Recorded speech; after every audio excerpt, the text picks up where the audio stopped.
Back with more Disco Elysium tonight. Figured, why the hell not?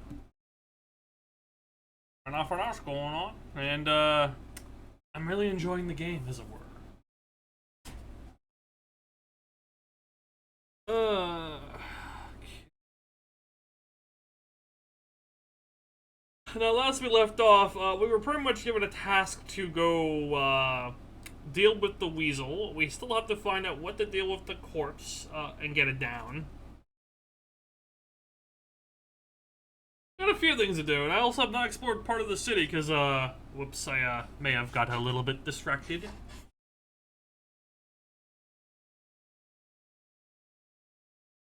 It does take a moment to load up, though.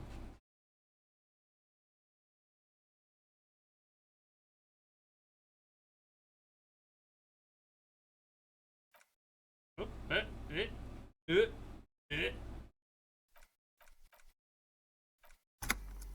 There we go.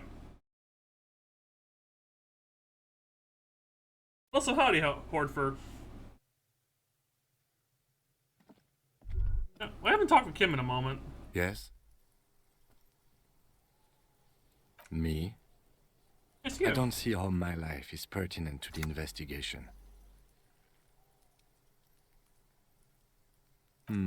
That's a fair point.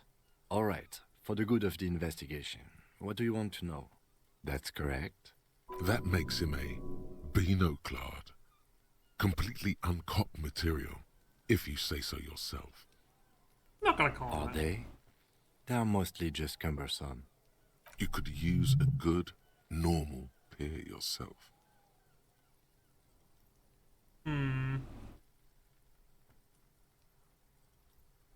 That's because I'm half Seolite, or quarter. My father's father was from Seoul. So was my grandmother, but from my mother's side. It's not an interesting topic. It's a part of the world, officer. A geopolitical entity, and a geographic division. I told you it wouldn't be interesting.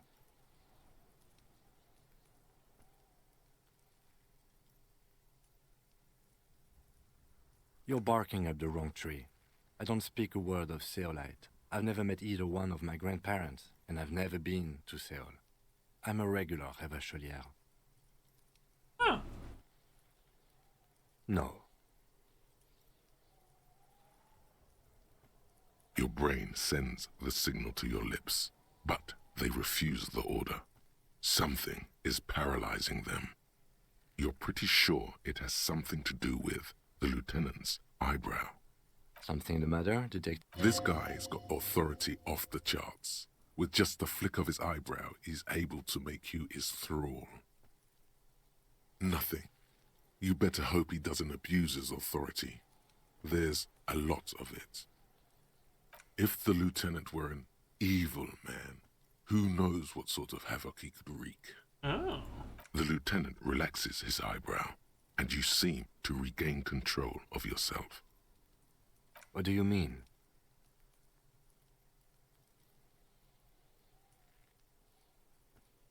I have no idea what you're talking about.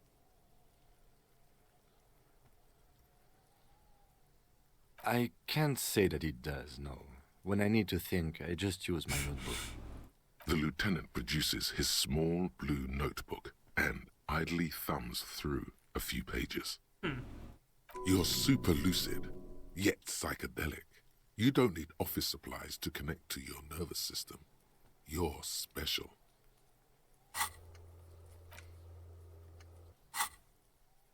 Good. Let's change the subject. Excuse me?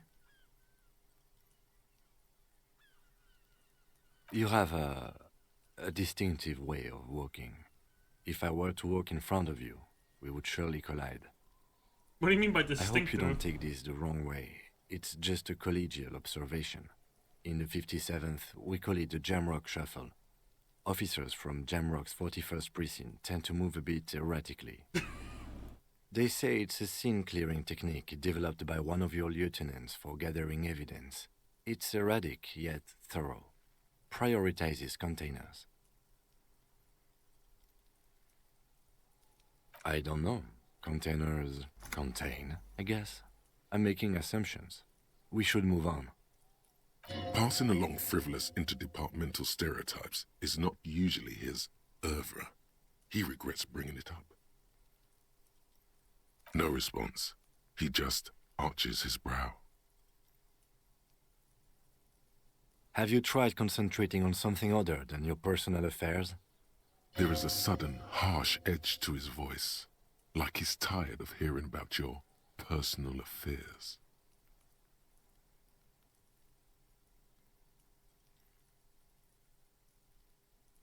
Fine. We should get through this day first. Off hours begin at 9 p.m. If you're still having trouble then, I can give you an orientation.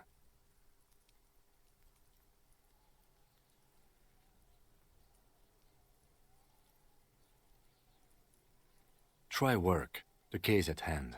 It can work miracles. Not a fan. It's just the nature of lieutenancy. The RCM deploys a self-styled structure called the Decomptage as its chain of command. Every lieutenant is responsible for 2 sergeants and 8 officers. That means the average lieutenant has to deal with quite a few personal affairs. Even you know this. Focus on other people's troubles, not your own. That is a relief. Your heart beats twice like a fist.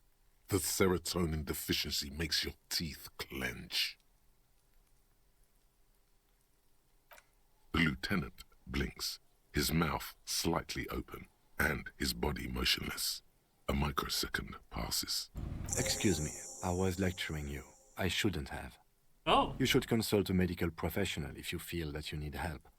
You can use the radio in my kinema to call your station's Lazareth. This habit of dispensing wisdom has been brought to his attention before. He will not think less of you for lashing out. He is trying to curb it. A moment passes. The lieutenant glances at the sports watch on his wrist.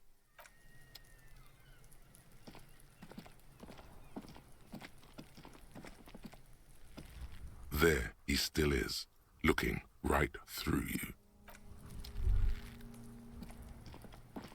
Okie dokie.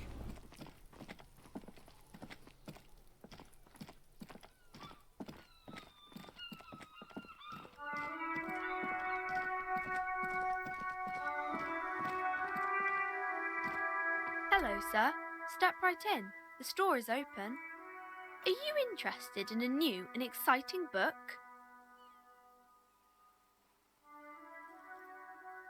It's a bookstore, sir.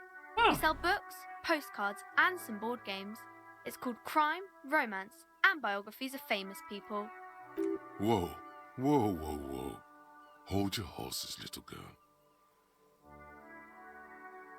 Board games are like little games on a table, made to pass the time. There are several different ones, but sailors here mostly buy cards. A postcard is a small cardboard picture. You can write a few words on the other side and send it to your friend or beloved. That is a book. They have stories inside them. It's like someone told you a story in a really long letter. My pleasure. Anything else you'd like to know? I haven't leveled up yet.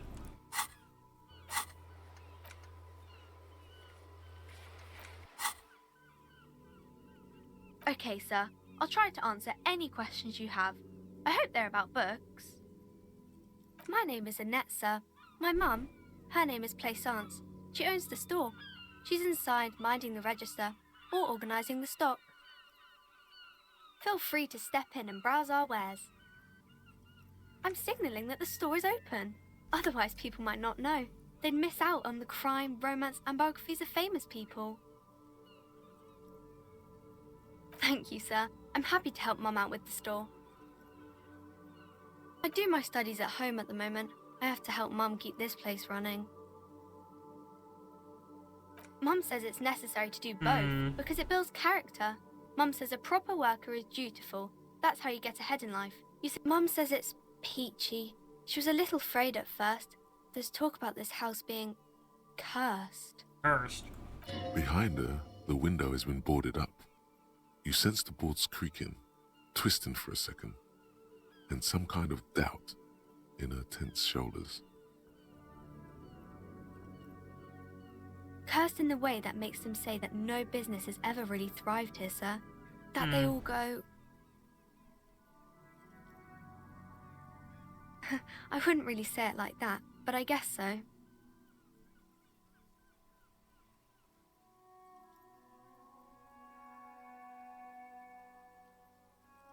We can go into the bookstore and ask about the case, but I don't see much more to look into here. Yes, please do look at our wares inside. The postcards and board games you asked about are also there, sir. Nothing really, sir. Mum doesn't allow me to sneak around in the back rooms or the cellar. I don't really know what's there. The back rooms. We did it. It does not manifest itself in any way. It does not exist. I liked it better when we were talking about whether it's appropriate to stand out in the freezing weather. No such thing. Anything else you wanted to talk about, sir? Maybe I can tell you about some of our books instead. It's the type of book where there's a rich lady and she has to choose between the good man and the bad man. Unless you read that a good bit herself. Or there could be a story about a poor lady getting a rich man. It's about man and lady business, sir. It happens, but usually the guy gets rich in the process.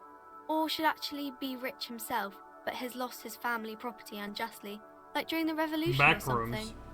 Yeah, we did it. We found the backrooms. Those are unhappy books. It's right for here. Most of the pages. The whole time. People sad about what they have lost. Backrooms are here the whole but time. then it all turns out just fine in the end. These are not very common. You can't have a choice between bad and bad. Nobody wants to read a story like that. Well, maybe then it's fine. Maybe if the lady then decides not to pick either, because she doesn't need a bad man. Yes, that would be interesting. That's really not a proper romance story. That's more like everyday life. Yeah, poor people are bored. $12 to my name. Not in romance books, sir. These are about nice and pretty people, and everyone is happy in the end. I haven't read many of those. Maybe you should ask Mum.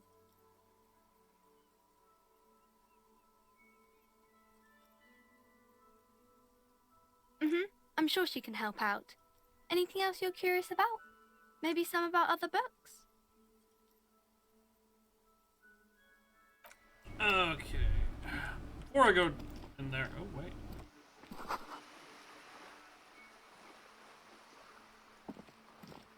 I'm getting horny over books now, apparently.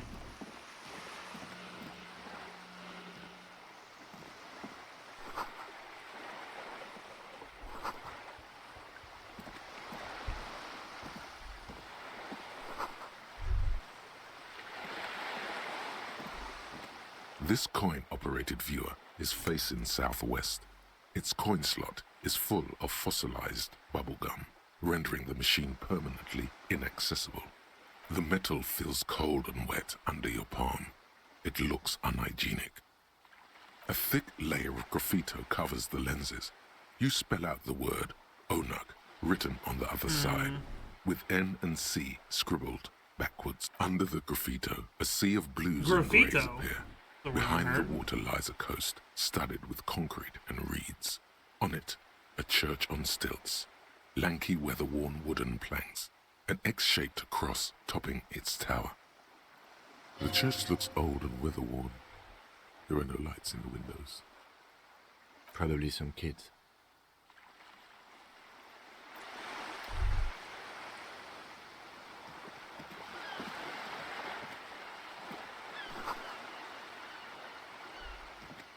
This coin-operated viewer is facing south. The instruction manual says to insert 25 centimes and your money disappears into the coin slot. A clunk, the ring of metal. The curtains on the display open. You lean in to catch the view. It's blurry, different blues and greens. In the middle of the shimmer stands a drab grey shape, like a ghost. The lenses shift. The ghost sharpens into an islet in the bay. In the ruins, a man-made structure is visible. A half-sunken sea fort. Its concrete almost reconquered by nature. It looks as if it was abandoned quite some time ago. Nothing but a rotten tooth remains of the anti-aircraft tower. A lonely birch tree grows out of it. Really? I don't have the eyesight to make it out. Well then.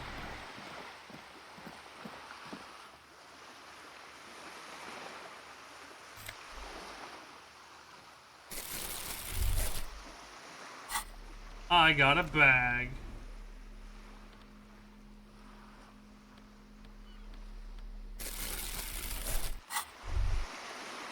Oh, can I start looting trash? Yeah!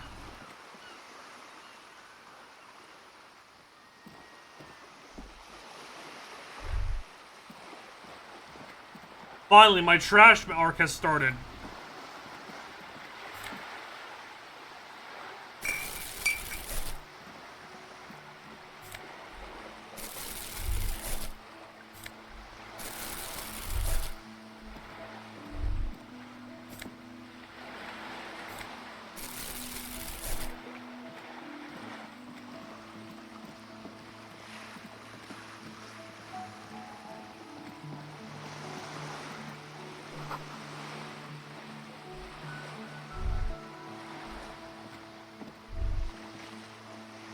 Can I...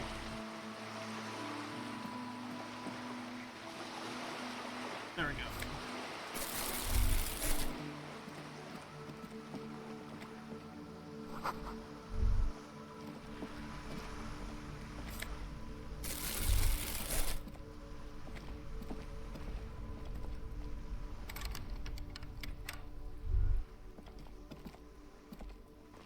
Hey! Up here, Piggo! The streets will flow red once more. A great torrent rushing down Rue de Esperance. You wait and see. The streets will not flow red with anything. Who are you? I'm Cindy the fucking Skull. What else do you want to know?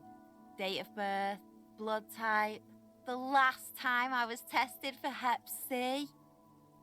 And Christ. here I was trying to be polite. Just can't win with you pigs.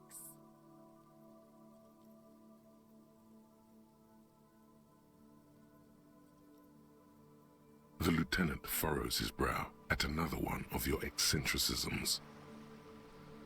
Hatred, disgust, it's difficult to tell which of the two is more present in her girlish features. The woman on the boat does not notice her staring. That is on her. Someone's got to keep Oh. an eye on her. Probably the Wild Pines rep. We should talk to her. She's a professional negotiator, though. I have the feeling she will be very cooperative while telling us nothing. You should take the lead. Ask her unexpected questions, you know? Do your thing. Don't be afraid to get a bit wacky. Throwing her off is our best bet.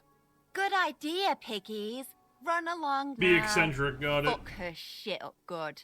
Impound that boat while you're at it. I'd like to watch her swim back to us on. I ain't no snitch, pigstein. Go forth and forage in someone else's shit. No shortage of squealers in these parts. Actually, there is a shortage of people who talk to us in a normal, calm, informative manner. We weren't put on this earth to make your life pleasant, fucko. Can't you tell? I'm painting a beautiful mural. Looks like an you're just aerial throwing paint everywhere. graffitio visible from low orbit. I haven't really started it yet. I'm waiting for the right words. Have you ever tried your hand at graffitio? When faced with a blank Graffitio. wall, most people write unimaginative stuff, like pigs go home and Mono is here. We rarely see pigs round here, though. Just union cats. And my name's not Mona, so... This place is severely lacking in havoc. Not even the occasional trash can fire to break up the tedium. Damn. I Not for a thought murder I'd scene. mix it up, you know. Summon the forces of crime and social chaos with a wall-sized invitation. Yeah?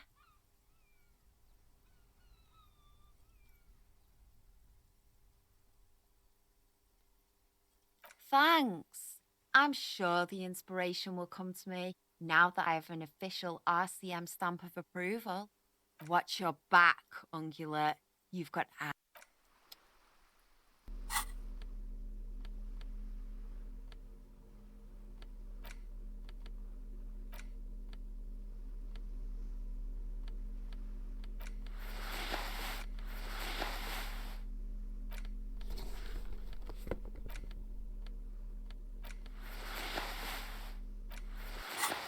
I look like a fucking hobo almost with this, Christ.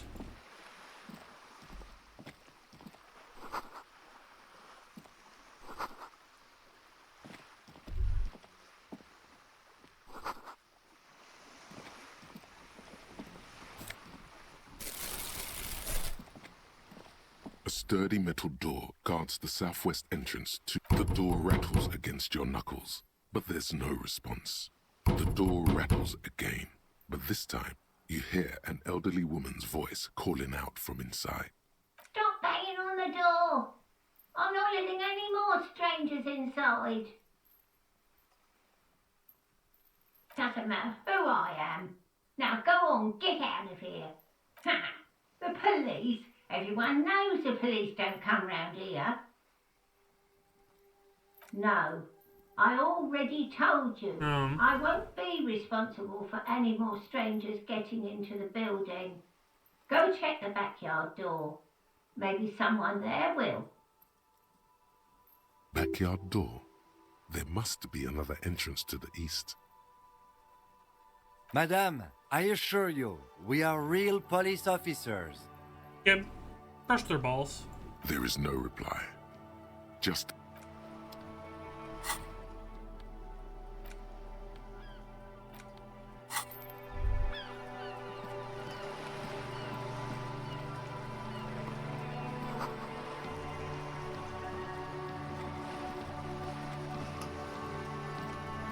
More trash?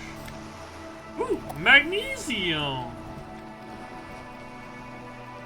I love me some good magnesium.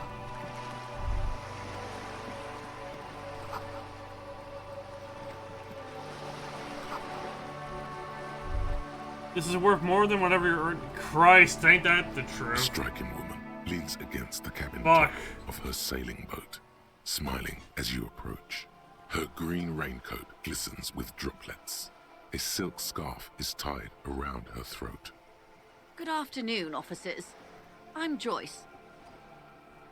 Joyce L. Messier. I represent the board of Wild Pines, the owners of the harbour. You gentlemen must be from the RCM.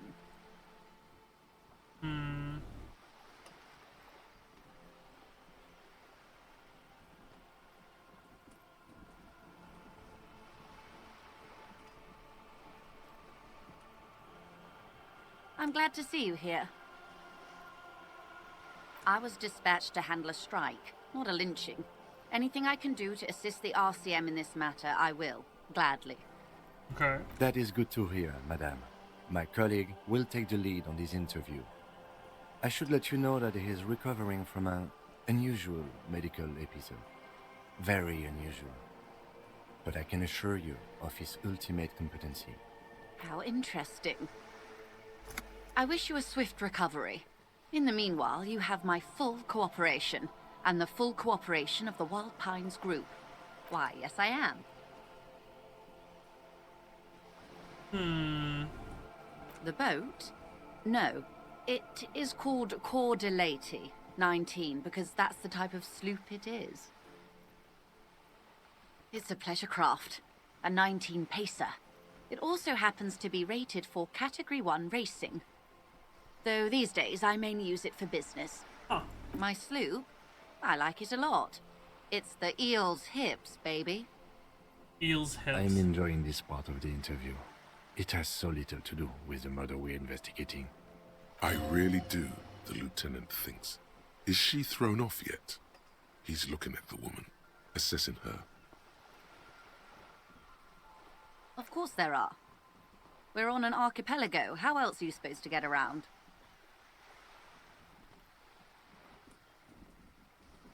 Yes, we are. We are on Le Caillou. Raises her brow. we are, and the city of Revachol is on the island of Lakayu. I'm glad I'm getting a local tour. The local representative of this company. I haven't seen anyone else drive a souped-up Capri Kenema motor carriage either. Actually, that motor carriage has been specially issued to serve as a patrol and pursuit vehicle. It's for crossing long distances in the greater Revachol industrial harbor. It's not a toy. Neither is this. A toy, I mean. It's a machine for crossing long distances in the Bay of Revachol, between the city and the islands. She's having a good time arguing against the law. Too good, perhaps. Officer, I assure you I'm a highly qualified pleasure craft operator. Qualified pleasure craft operator. So charming. Where's the damn license? I just renewed its safety inspection last month, officers. It is completely seaworthy. In fact, it's taken part in not one, but 2 insulindic regattas. Even finished once. Actually, you don't.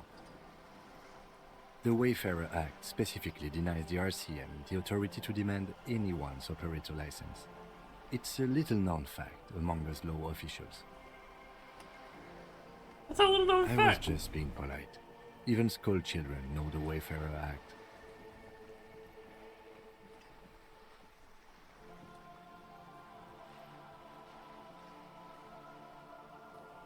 No need to resort to self-pity, detective. Disco You can Elysium. still ask for Disco help. party. I fucked it up. God damn it. I fucked it up. Hi, Meg. You need to save face if you want her respect. Demand that passport. Of course. The woman is silent, smiling while the waves lap against the hull. In your hand, under the plastic, a light blue passport saying, Republic of Vespa. The coat of arms has a lion and an ostrich. Seagent. The woman, born in the year 3 in the commune of Revachol, smiles at you. Face adorned with frown lines and crow's feet. The photo is recent. The name reads, Rejoice Leighton Messier. Yes, but please don't call me that. Joyce is much more efficient. My husband is. I have dual citizenship. A Vespertine is handier when traveling. Technically, yes, I. Pardon me. Technically, yes, I did. Pardon. Ugh. She nods and returns the plastic bag to her coat. Good. But, yeah, I haven't got that far so far. Just been poking around and perusing the various citizens. What we do. I'm afraid I don't speak for Wild Pines as a whole. It's a giant undertaking. The Pines' core competency is logistics. Container shipping, freight, that sort of thing. See those airships there, blinking? Those are the shipping side of things. Okay. And that is the terminal. Another subdivision deals with energy, oil and gas exploration, offshore platforms. The megacorpo, pretty much. I'm not at liberty to discuss the company balance sheet, but I can tell you that last year, the company booked more than 20 billion real in revenue. A billion? Christ. I don't know what a billion means.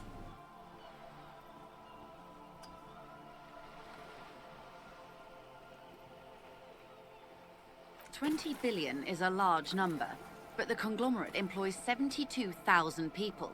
They all need to be paid. Sadly, no, I cannot. Then there are capital improvements, interest payments. A conglomerate the size of the Wild Pines is like a shark. If it stops moving, it will die. Then what becomes of those 72,000 families? It's a tremendous responsibility. Technically, there's no reason suspicion of trafficking because It's literally just a sloop. There's nothing on her except for her.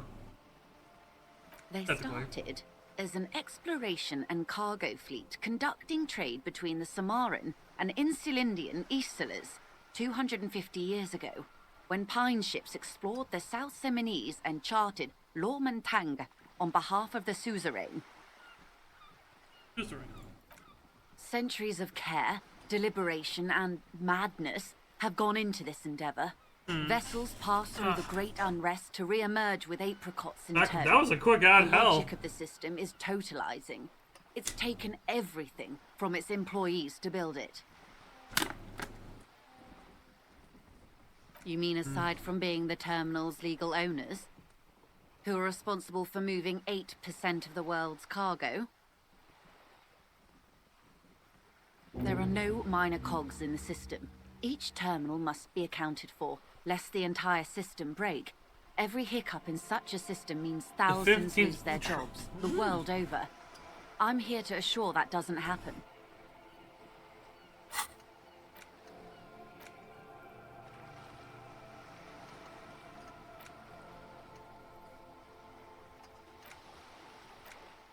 Oh, probably can't be out until after this. With your help, hopefully, says her warm tone. The political type. Huh. Gotcha. Make note of that. Everything. Right up to, but not including, trade secrets.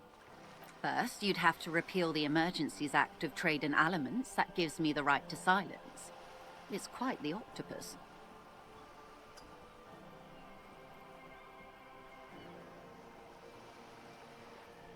Why? By throwing off half a century of foreign domination under the Coalition. Unfortunately for you, the Coalition also leases you the right to police West Revachol. But I am derailing us. You wanted to know about the strike. What's precisely I your believe role? the official title is Senior Labor Negotiator. In practice, I'm a grocery clerk.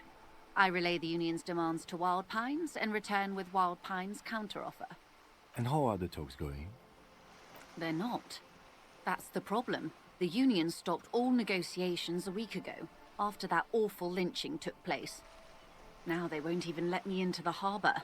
There's a 2-meter-20 racist behemoth blocking the gates. Ah, him. Yes, Jean-Luc Measurehead. Let's say I was not making the kind of progress I'd hoped for when I mean, first she is from a arrived. corporate company. Gotta And love when the did you first corporate arrive? shit. I arrived 3 weeks ago. Yes, Yeah, in the that middle was of the big, February. The bay was still the big partially racist frozen, man I though. beat the shit out of. I prefer to do these things on site, like the RCM. Yeah, he's like this turbo racist. But the strike began in It'd be like the December. skinhead you would see stereotypically like in a prison movie. I Except wasn't he's the black. original negotiator here. I took over after Mr. Gaumont hit a wall with Mr. Clare, the union boss. Mr. Clare refused to speak with Gaumont despite concessions he'd granted the union in prior negotiations. This isn't the first time the union has gone on strike. Heavens no. There have been 2 prior strikes. Both times the union won significant concessions, including overtime pay and a medical plan.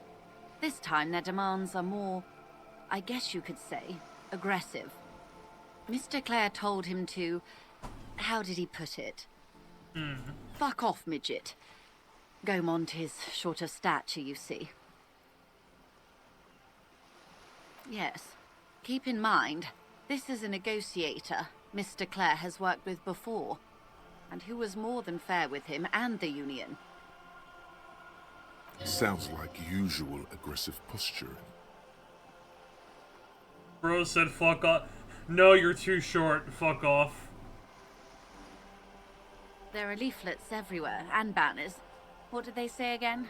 Oh yes. Every worker, a member of the board.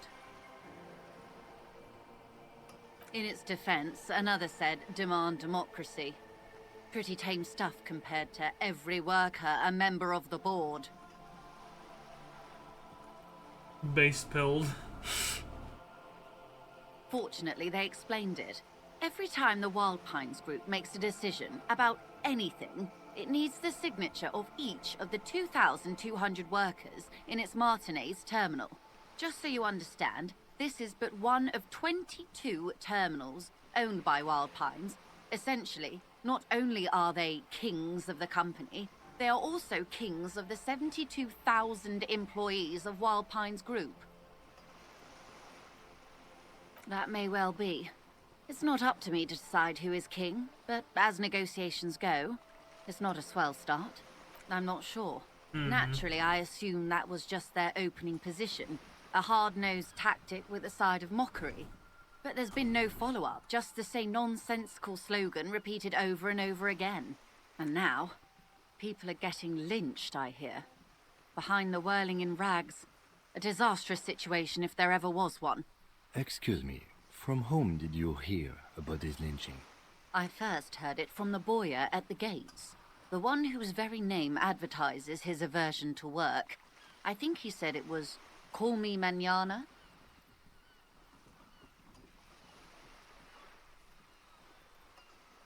The scabs? You mean the huddled masses of Jamrock, come to plead for work where the Union refuses to? If they were organized by Wild Pines or its affiliates, then it would be a company secret. I could not share it with you. Not right now, at least. It's implied. She's open to discussing this matter with you at a later occasion. Everard Clare is a man of the utmost integrity.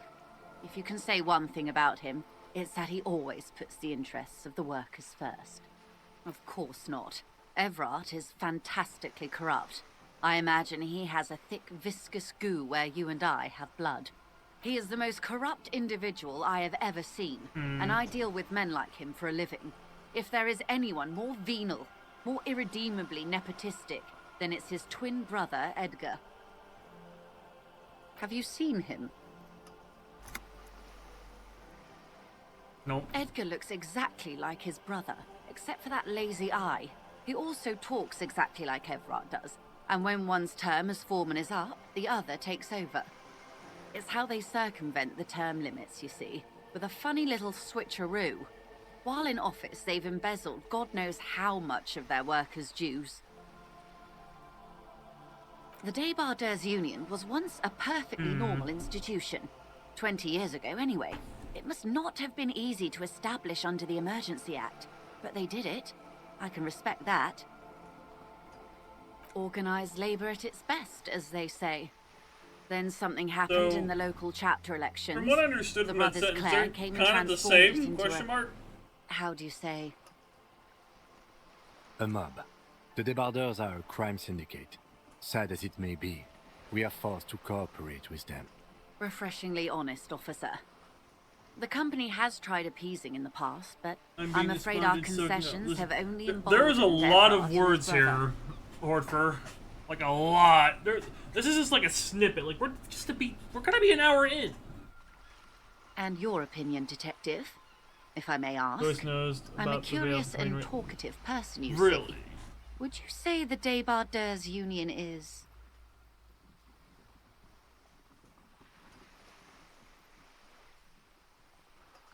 Thank you for being candid. Sadly, Wild Pines have cooperated with what amounts to a crime syndicate for 2 decades. However much you feed the wolf always hungers. Ah, that's an old saying. Holy shit. Good one, though. I'm glad you asked. There was a woman, the previous forewoman of the Union. She disappeared. Disappeared? Yes. On the last day of the local chapter elections, her daughter phoned in and said she wasn't running anymore, or coming to work. Ever. End of downright haunting, if you ask me. The Wild Pines suspected foul play, but what could they do? It was a union matter. The point of the presentation is, Here's these an only. kinds of This is things clear. happen around the Clares. Watch out when you're dealing with him. Thank you for your concern, ma'am. We'll be just fine.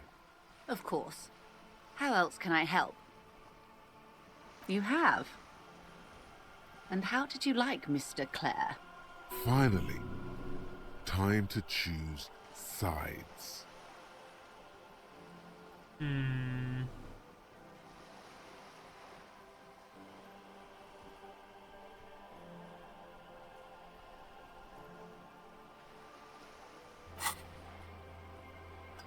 Trying to remember Claire, because I'm having a bit of a brainism.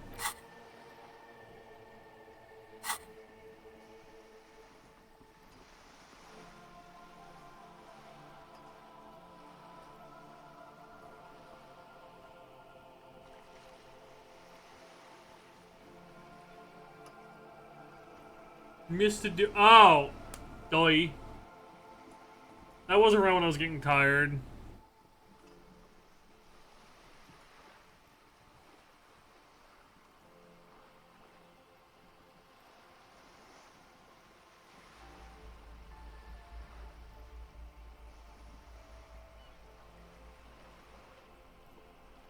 Yeah, like talking like yes.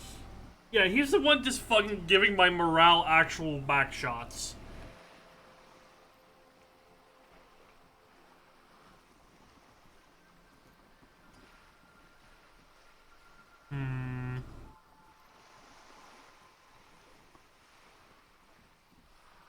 What would I pick here?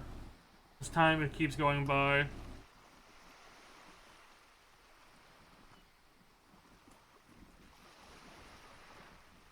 I didn't. Oh, come on now. He has his uses. How else would he have stayed in power all these years? Or wait, actually, corruption. That's how he's done it. Fantastic, Verm-like corruption, reaching into the bowels of the earth. That's a interesting word. The position of my unusual colleague does not reflect official policy. I hope you understand. The RCM does not pick sides. Of course.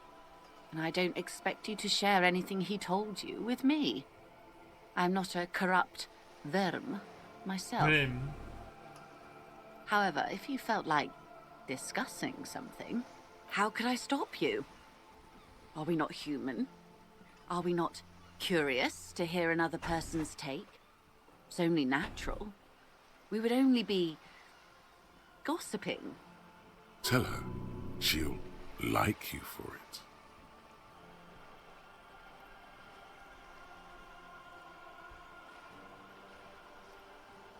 Oh.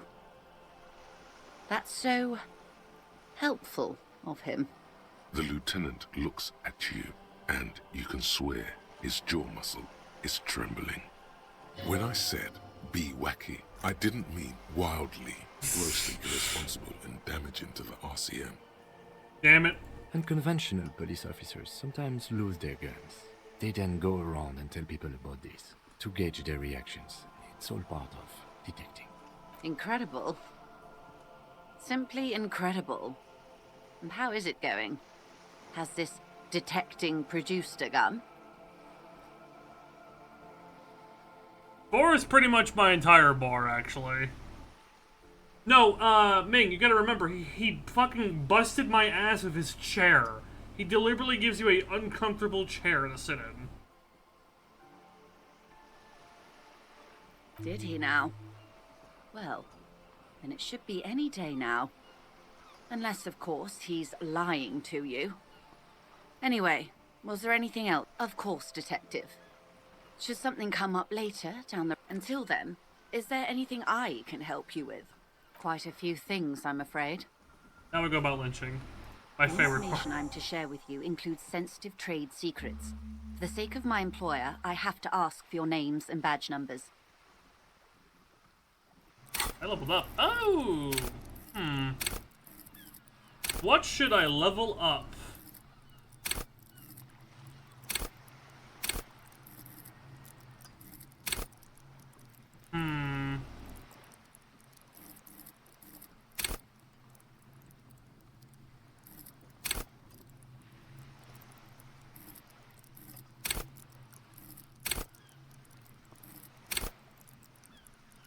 What do I level up?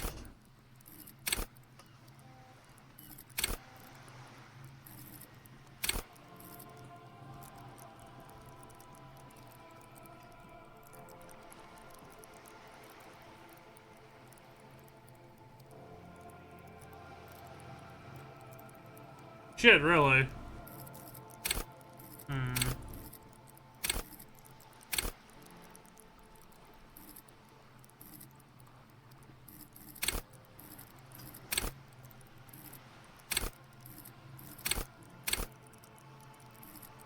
I'll hold on to the level for now.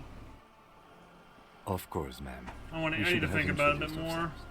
I am Lieutenant Kitsuragi from Precinct 57. And this is my colleague from Precinct 41, Detective Dubois. I'm afraid Harry doesn't have his badge at the moment. I hope mine will suffice. Oh, and what happened to yours, Detective? I heard my partner tell you I recently suffered an unusual medical episode. I see. So, are you saying you lost your badge during the course of this episode?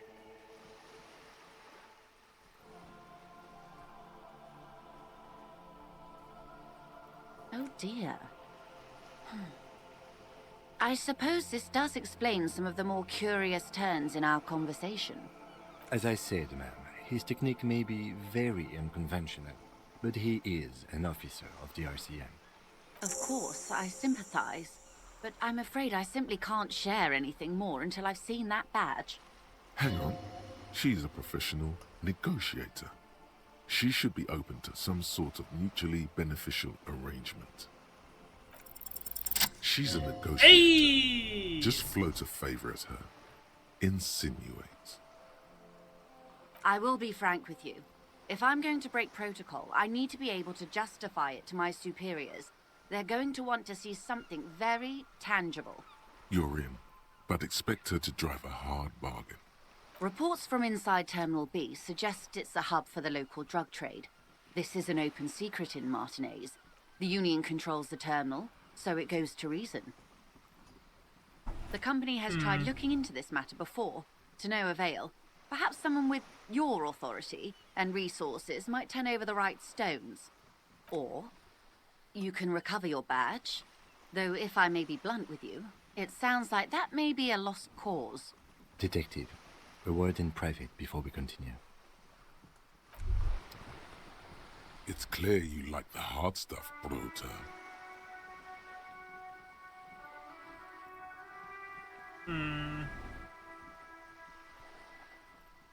Evening falls. The time has come to take the vow. The vows are blood and flesh. Lower intestine, the term is metabolic and circulatory system. Fascism, Brota. What is fascism? Many though? things, but it's mostly about trusting your gut. Who does your gut tell you is the source of Revachol's problems? Foreigners, financiers, leftist academics, liberals. I thought it was my. Quit stalling, Bruta. We're talking about the weakest, worst, most insane thing. Your emotions. You're The using weak recent link. actions as a motive. Oh. I'm just kind of going with my gut. Oh god, am I a fascist? Oh shit. Did I accidentally become a fascist?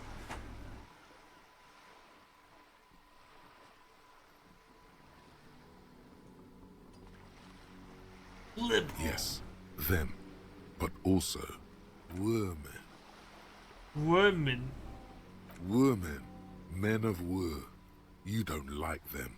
They're insane. Their idiocy needs to be scrubbed off this world with rubbing alcohol. Woo men need to go back to the fucking kitchen. Sorry, I was just caught off guard by that fucking sentence. That's what fascism boils down to. The rest is also important. But the main thing is that woo men need to know their place. Many things, but it's mostly about trusting your gut. Who does your... Yes, woman. That's what fascism boils down to. The rest... Stomach truth. You're having a stomach truth.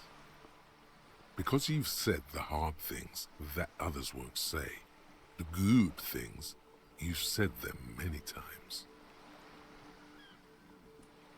Okay, yes, let's call it that. Good thinking. Oh god. You're going to keep your vooz, right? Keep your views, Brota.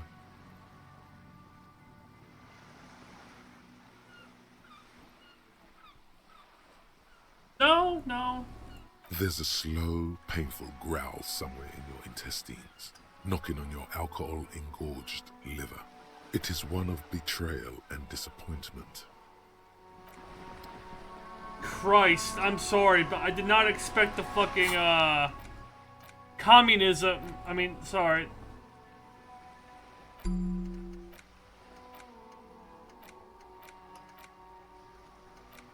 Just good lord. Bro, look, I did not mean to be a fascist. Your civil political can continue based on your opinion. I see. I had a feeling. Now, back to what I wanted to try and pick here.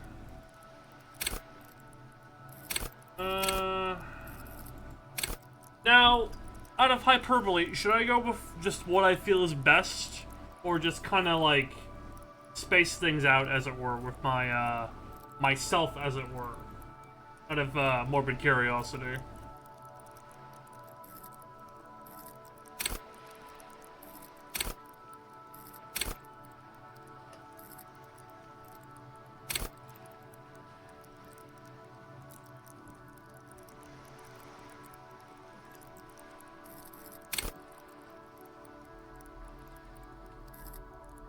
Skills I'm lacking in.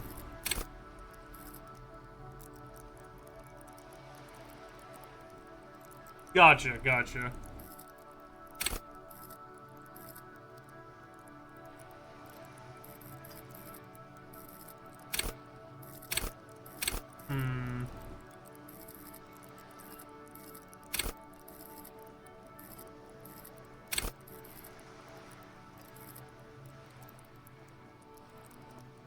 Oops, I accidentally became a fascist.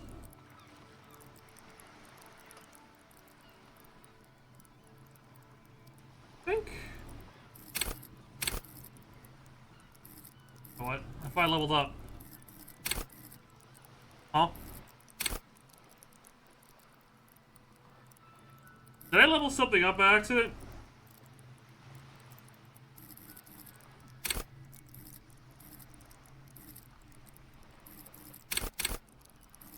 I think I did.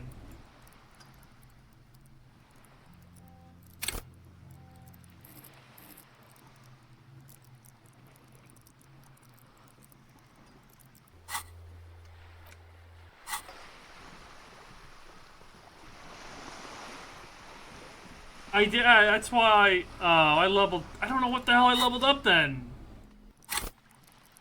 I think I leveled composure again. So, okay, noted. Do not hit escape when you click on something. It will level it up. Well, I guess I have more composure. Bro, I'm composed the fuck out right now. Anyway, my boy wants to talk with me. This is not going quite as I hoped it would, Detective. Honestly, I was expecting you to use your unorthodox technique to keep her off balance, and, you know, not volunteer us to be her henchman. This woman is running circles around us. She might have known about your misplaced badge all along, or she's simply an adept improviser. Either way, we've played straight into her hands.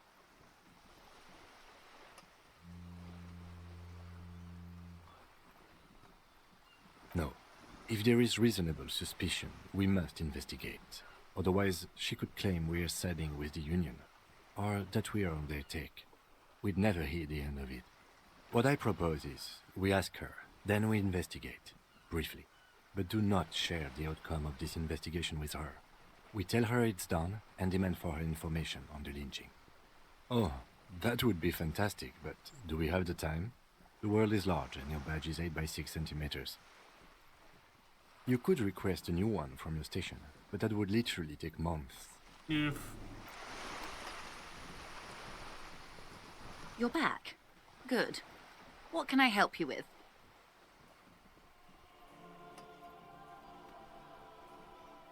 It's quite straightforward. Someone is using Terminal B to smuggle raw ingredients from the Samar and Isola into Revachol with the Union's blessing. Wild Pines has suspected it for years. Ingredients for what, ma'am? Meth and dextroamphetamine, GBL, and various synthetic psychedelics. Honestly, it might be quicker to say what you can't make from the stuff. Shit, yeah, baby. It's the party pipeline. Why would you want to shut that down? I assure you, officer, these are not the sort of parties you'd want to attend. She has no idea what kind of parties you've been to. Yes. After they clear the terminal, we lose track. The actual production is taking place at various sites in and around Jamrock Quarter, north of here. Wild Pine seems to be well apprised of the local drug trade, ma'am. Do you mean to say the union also produces the product? Sells drugs, I mean? We're in logistics. It's our business to know. And no. As far as the company knows, the union does not produce it. They transport the ingredients for a cut. Yes, but you won't get anything out of Evrat and the Dock Workers Union. Still, every chain has its weak link. The lorries. Someone needs to move the ingredients from the harbour into the city. Once they reach Jamrock, they're distributed to a network of local manufacturers well beyond our grasp. I just realized. In transit, they are Leo, the happy Irishman. Perhaps you've noticed that a number of lorries are tangled in a traffic jam at the roundabout just now. Interview the drivers who are still hanging about. One of them might be waiting for a crucial shipment. I'll be explicit. If you find this driver, I will share company secrets with you.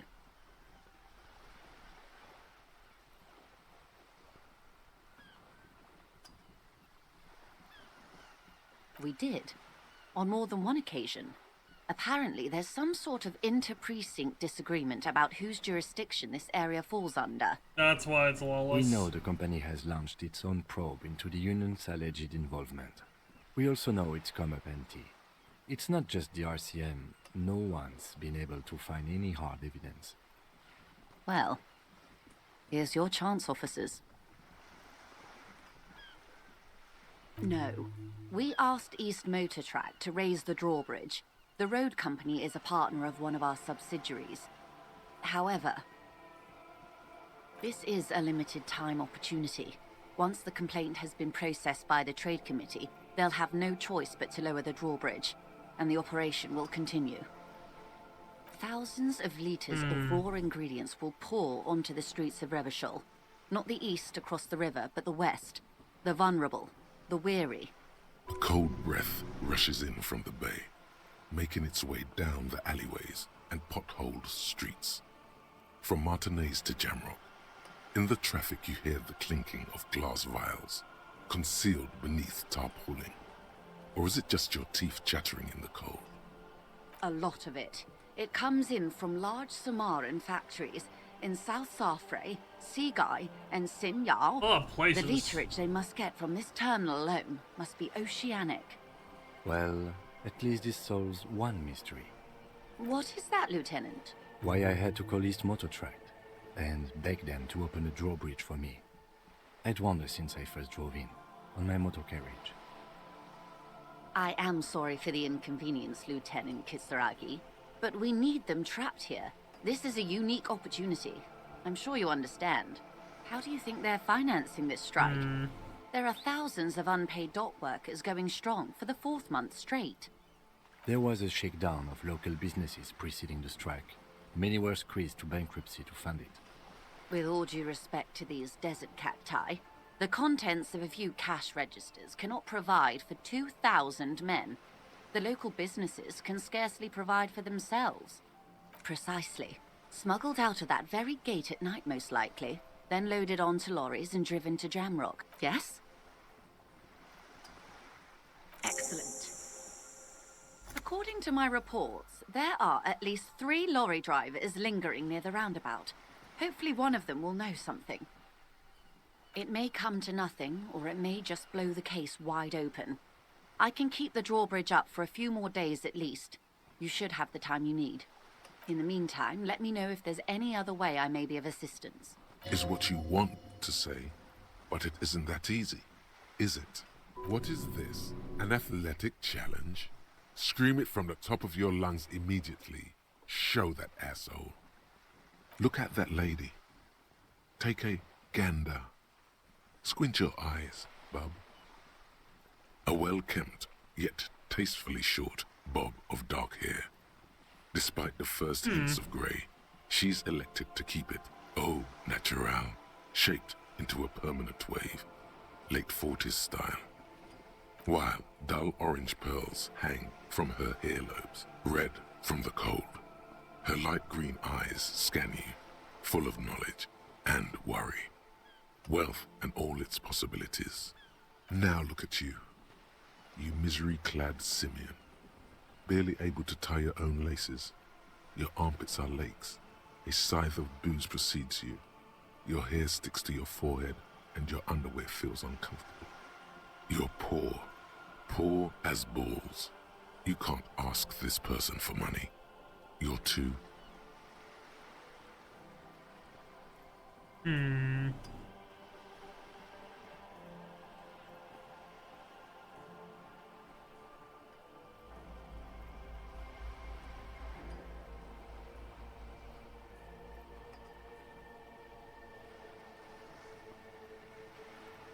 Maybe you could ask her for some stock tips.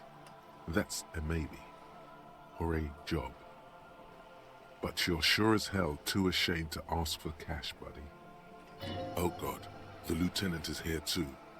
Do not dishonor the force. As I was saying, if there's any way I may be of assistance, please don't hesitate to ask. Of course, Detective. Take care.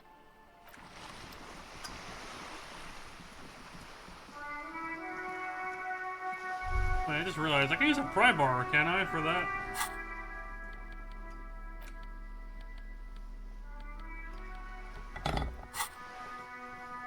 Man, I look like a fucking vagrant and a half.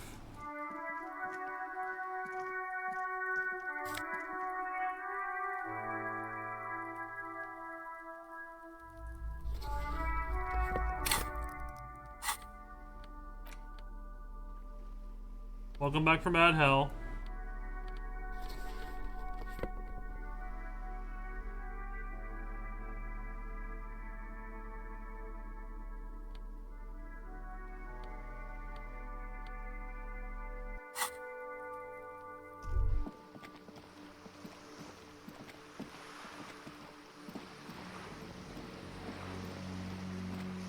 I look unhinged.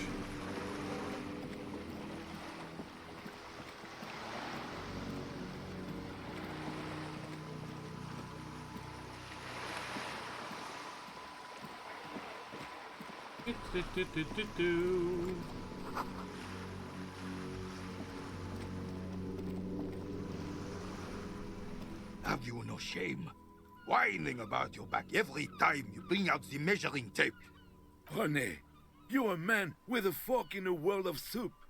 Please, let's just try to enjoy the game, all right?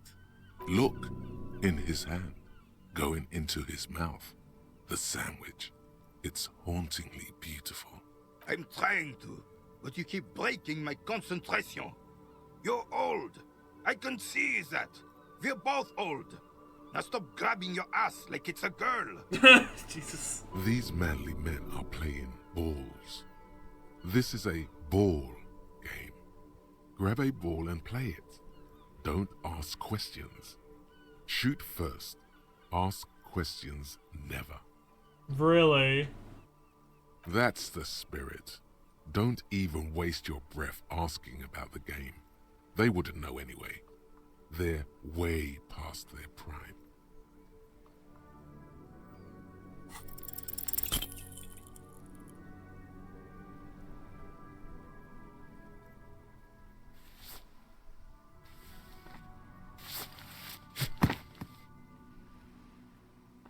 This felt wrong.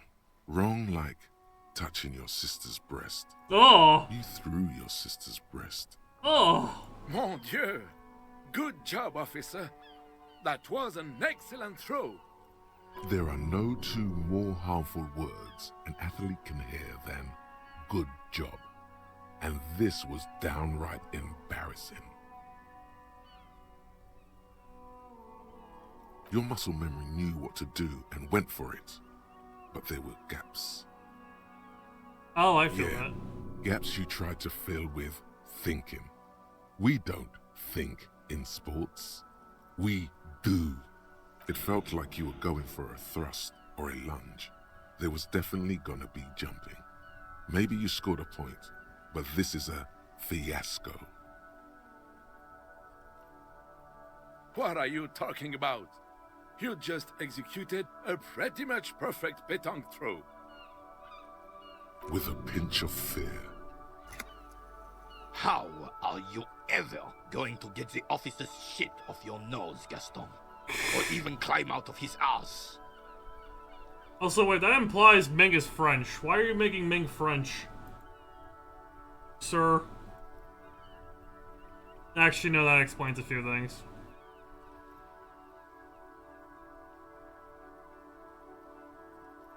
Right.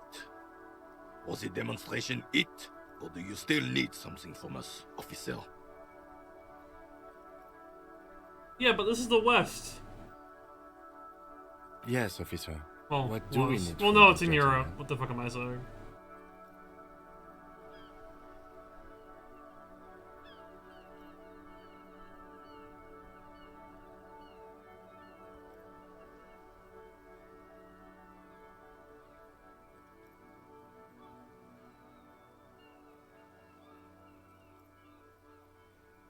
Yes, the Debardeurs Union pays me to stand vigil during the night. Not out of any political allegiance, mind you. I'm an old man. Don't sleep more than a few hours every night anyway, and money is tight.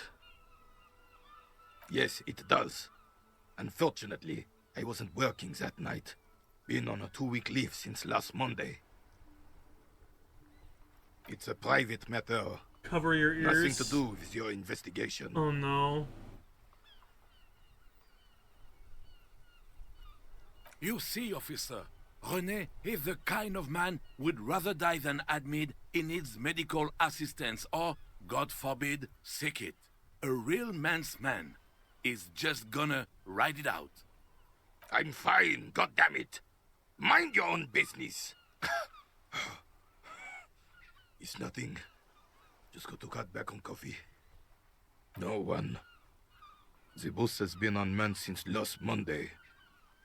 There's no other guard. It's just me. No one has been guarding the container yard since last Monday.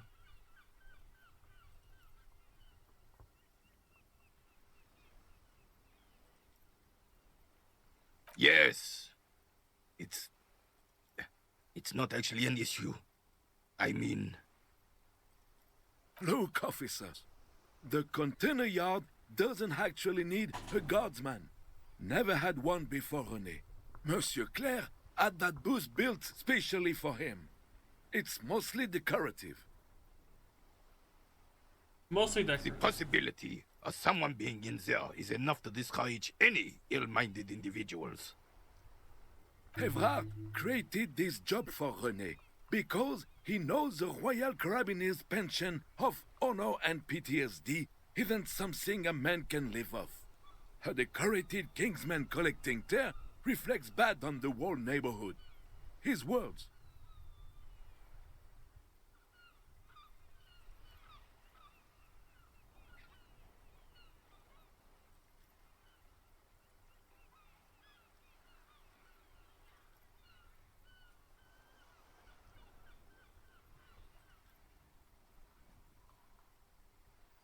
Oh, I didn't mean to imply there's something wrong with that. I do it too. Everyone does it. It's an excellent side thing. Yes, yes, yes. Can we conclude the topic of my guard boost now? He is not going to become an entrepreneur. She is nobody. This is none of your concern, and I refuse to discuss my private affairs with the RCM. The lady is Jeanne-Marie Beaulieu, and she sure as hell wasn't a nobody. Yes, yes. Like I said, I would be up anyway, so might as well. Unfortunately, I don't. Unlike most of the locals, I have no qualms about assisting law enforcement. But this affair has passed me by completely. In Martinez, the union is the law, so can you really blame them? Cop is a pejorative term. I don't have a problem with policemen. On the contrary, I admire the effort to bring order to our streets.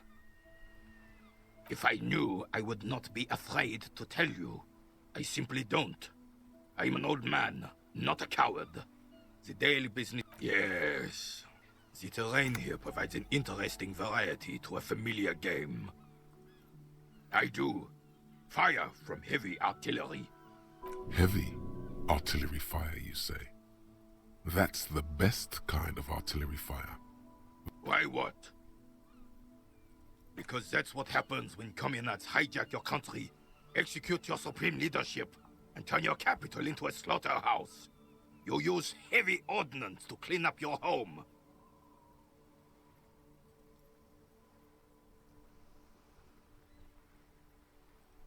Sadly, no. It was the foreigners who brought them to their knees.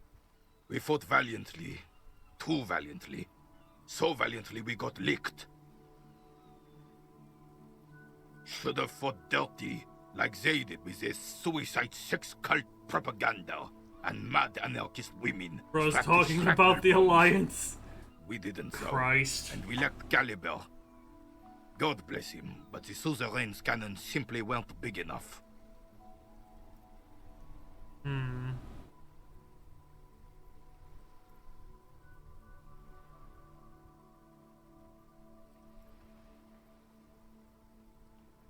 Because this place is a damn beachhead.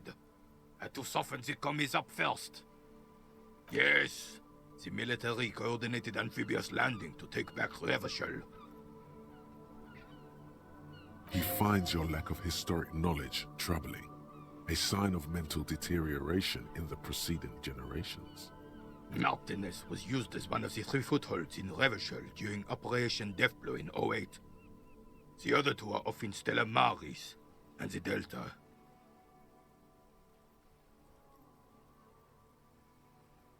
This here is Blood Ground, where coalition boots first made landfall and cleaned those rabid dogs out. Most likely, we're playing pétanque on their mangled corpses. Blood ground. You got old René going there. Like he isn't hungry enough already. Don't get me wrong, officer. I hate those foreign dogs, but the enemy of my enemy and all that. They're the lesser evil. Makes sense. Damn right, son. They laid the fire of hell on the city before they stormed it. And it worked, too. He approves of this radical approach, knows it was necessary. The rest of the city got cleaned up, but Martinez they keep as a monument. And now the Union Look, the Alliance are the good guys. You You just gotta accept it, you know? Well, Miles. it's your own damn fault. You, we, the coalition, Revachol, whoever you want to blame, never finished the job. Officially, the party never surrendered. Of course, they still all influence. The communists. You don't even begin to truly understand the players on the table, let alone the specific circumstances surrounding the... What do you think? Thinking men have opinions on these things. Present one.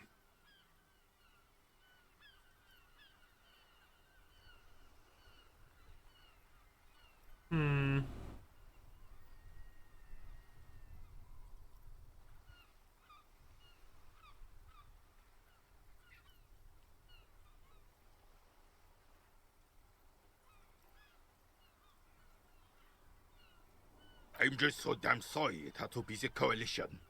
After 8 years of fighting those hyenas, boiling cats for food and drinking piss in the mountains... Sorry. Boiling cats. I would have preferred if the Right Honorable King Guillaume returned through Revachol. or even if that damn clan Frisell had risen from the grave and led us.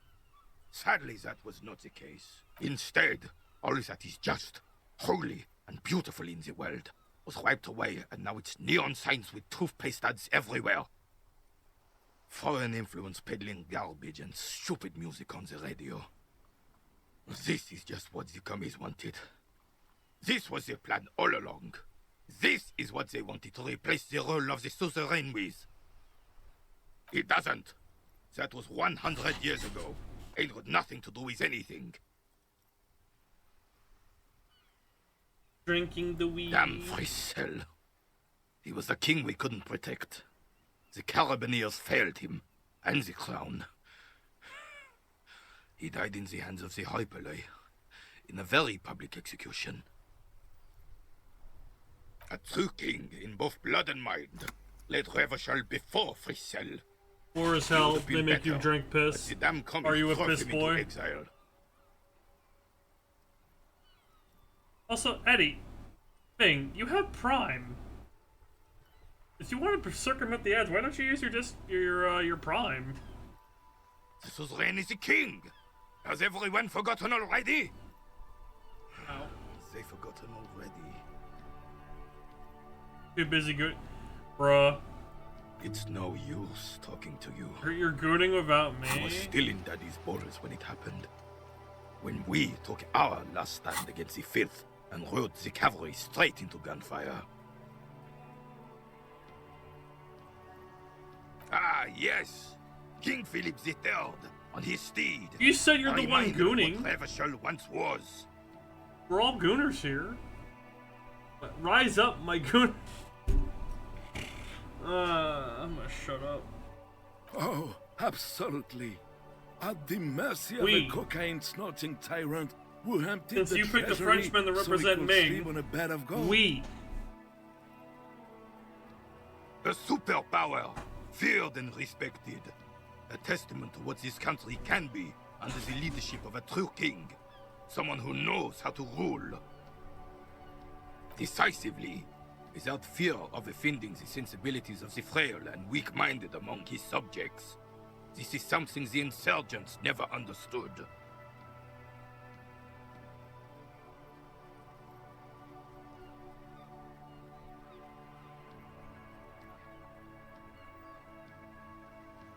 Revachol would be a different place if more people realized that. We could still be the... Don't get started on that again.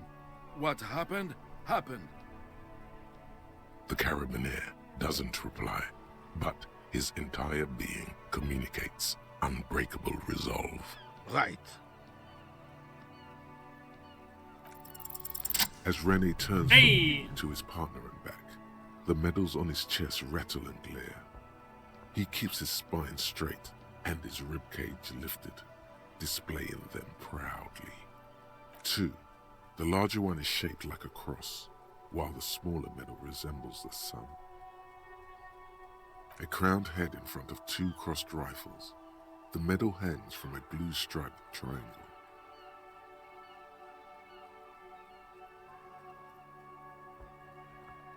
A small blue star inside an orange sun.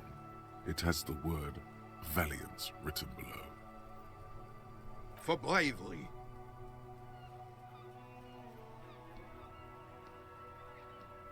I'm sure, but I know this uniform's reputation.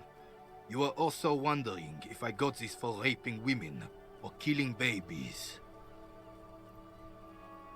Honor is everything to me.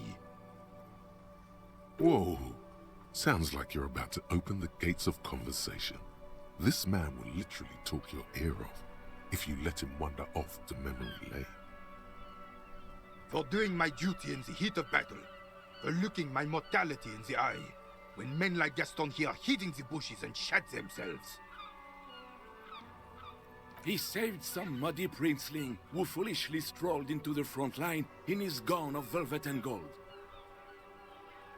It was on the first months of the revolution here in Revachol. Unrest was spreading like wildfire. Marauders had taken most of the Rouen. Always T-posing. Getting really ambitious. King Frisell, thought he could end it all in one decisive strike. Sent his cousin, Drisson, to put an end to the unrest. Alas, the young Drisson was all piss and no vinegar, wearing a tunic of purple velvet and cockatiel feathers to battle. Even his rifle was gold-plated, shone from 5 clicks away. Can you imagine the asininity? Purple velvet tunic. That isn't exactly camo. No, it is not. To keep the long and bloody story short, Drisson marched us against the partisans in Coron. And when I say marched, I mean made us walk into captured enemy territory, single file, like toy soldiers, while he rode in front on his giant red stallion. The rebels were smart. They let us come real close before opening fire. Suffice to say, it was carnage.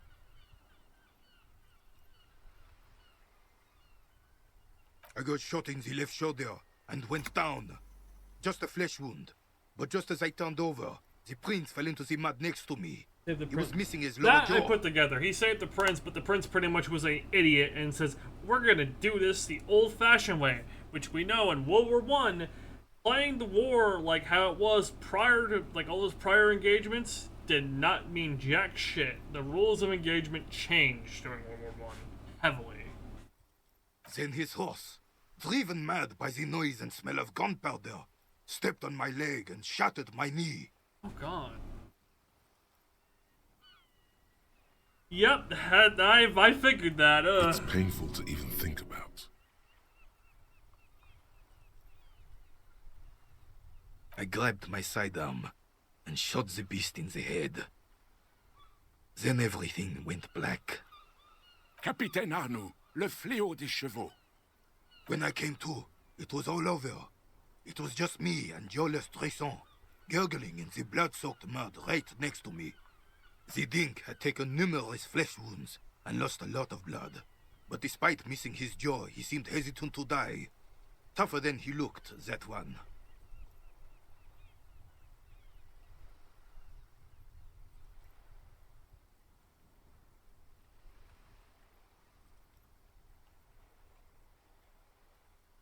He didn't.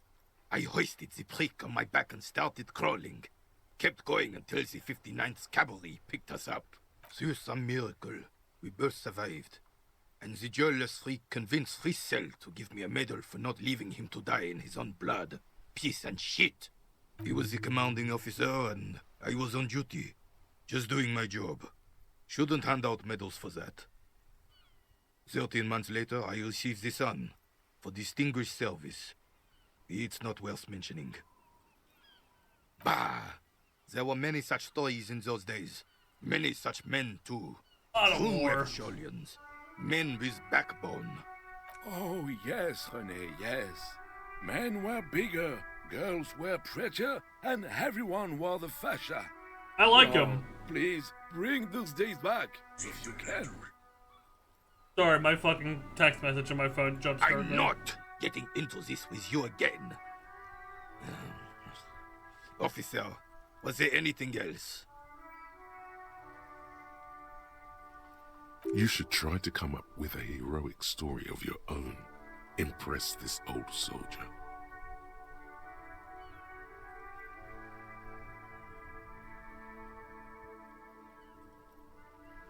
Sorry, I'm just checking something real quick.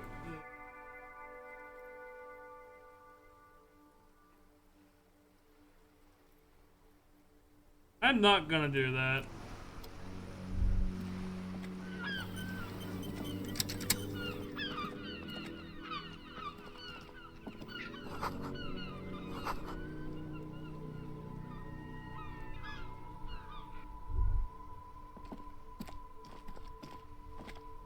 The dented yellow mailbox greets you with its... Really got dark now.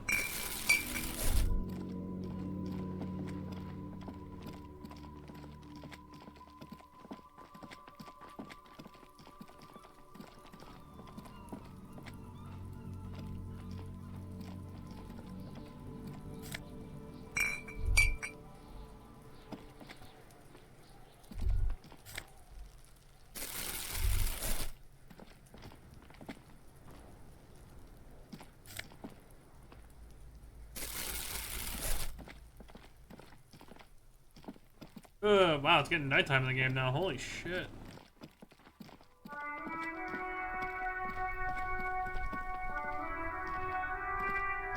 I can't believe it's snowing again. It felt like springtime just a few days ago.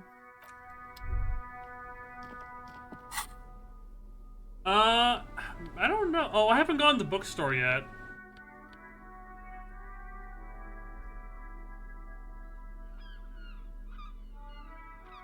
Looking stuff is really fun.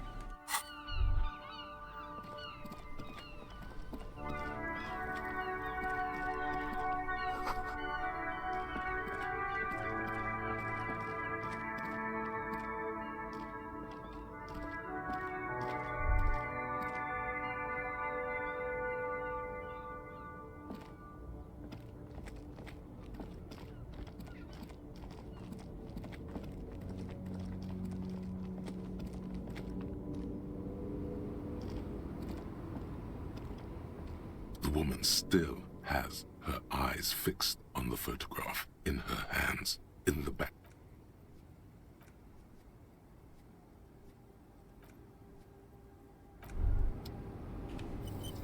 The woman still... If you want her attention, you may need to be more forceful. Where am I? Who are you? Never mind. I remember now. I'm still stuck in that traffic jam in the 50s. The men have small jaws and everything is made out of plastic. Why do you need plastic when you can make the walls out of amber? Back in Methka, during the time of the revolution, the side walls and cafes are filled with young people. I was on my way to see a new Boyadero picture starring Gabriel Buenguerro. Until you came along, that is. I wasn't dreaming. I was there, Loman. Oh. It was early spring, and the man behind the Black Sun had just come out. The posters were 20 meters tall. Everything was golden. While you, people, were tearing each other apart over your petty little revolution, in Methk, it was a golden age. Someone was... This is Gabriel Buenguerro. Yeah, apparently today is just the war era. A strikingly handsome man looks straight at you, his head crowned with a wide brim hat. His hair is dark as an oil slick, and his jaw the most perfectly chiseled thing you've ever seen. This man's got a hold over her, even 50 years later. You can feel it. He was the biggest star of his day.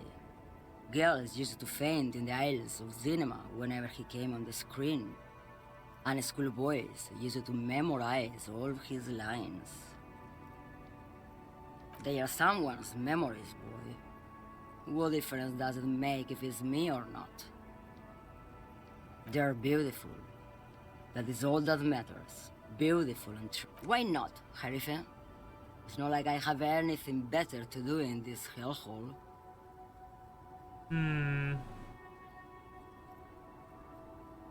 She's just a distracted old woman.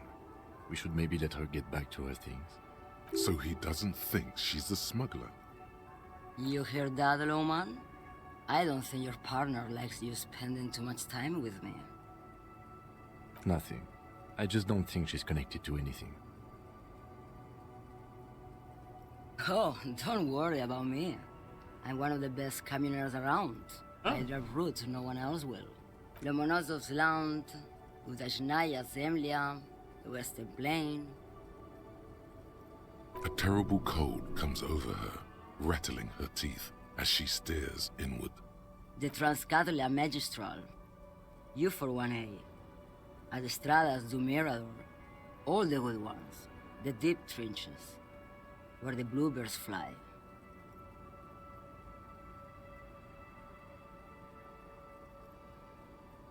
Irmao. I already am dust.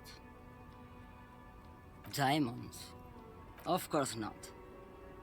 But wouldn't it be marvelous if I... Whatever stupid things they put in the lorry, I imagine.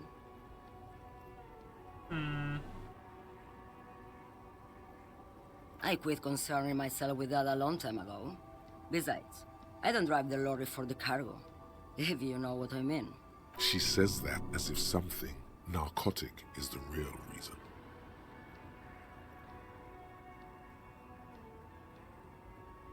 Oh, it's so much more than a high where I go, Herife. It's low. I go to the bottom. Oh. Yeah, it's definitely some kick. Some terrible kick in the dark. A sleep kick. Perhaps you can find out later. Then it's contraband, Lowman. What? Do you want to take an old woman in? Be my guest. Lock me away like Bad Hand Hermenegildo. Bad Hand? Hermenegildos's bad hand strangled 300 people. What can I say? Some people just really like strangling people. Okay. Of course not.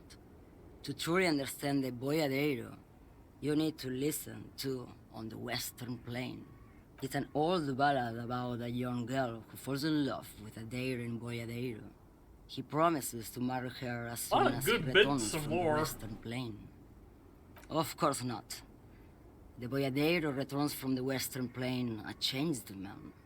One night, as he and his beloved are out walking along the river Maigret, she pleads with him to give up his riding and settle down.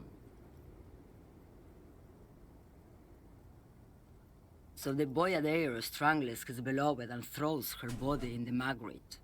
Then he rides off, because the Western Plain is calling to him. You have to understand, a true Boyadero needs a whole horizon to himself. He can't be tied down by man or woman. His beloved was selfish. She didn't know what it meant to love a Boyadero. What do I need drugs for, Lowman? What I see, what I feel, the great adversary, no drugs can compare. Yes, there is a protagonista and an adversario. Oh! I am on the side of the adversary. There's no coming back from that hole. Those epithets are familiar somehow. The great adversary. The great unrest. Amen, sister and dude. I don't like the sound of any of that. Sounds like a horrible drug. The worst one of them all.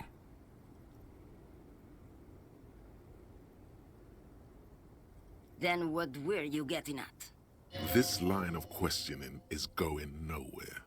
Try harder.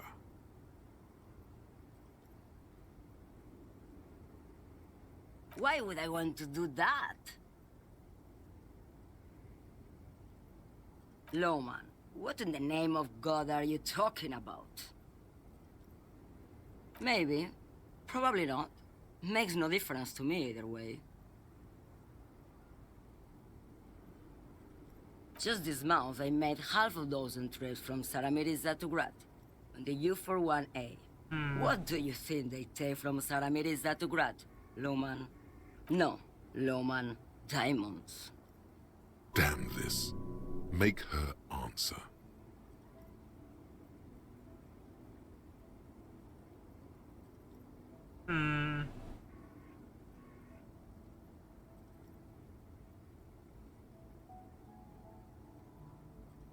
Easy. He's the skinny man who thinks he's a poet. Never trust a poet. Also, he's the only one I can see from here. That's correct. There is no visibility of any of the others.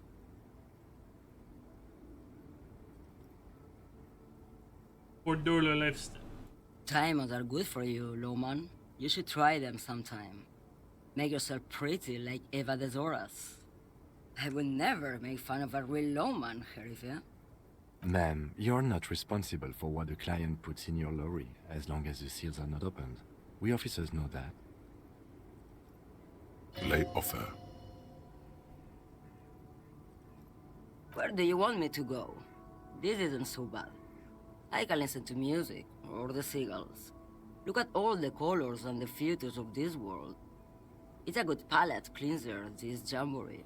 Or I can just relax and let my mind carry me back where it will, to the great plains. Learned about shampoo that cleans your hair. Nice.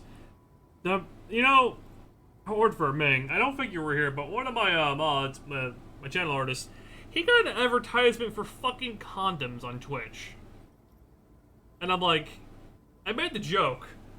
Well, no one's using that watching my stream for the most part. Consume product, yummy shampoo. Drink the whole bottle of shampoo. I think we're done here, no? Yes, go.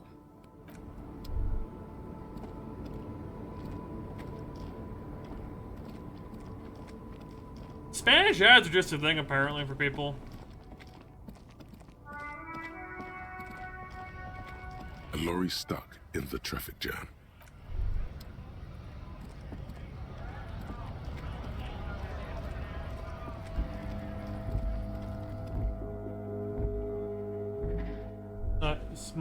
My first ad was pads blowing my eardrums out. Wait, like pads? Oh god.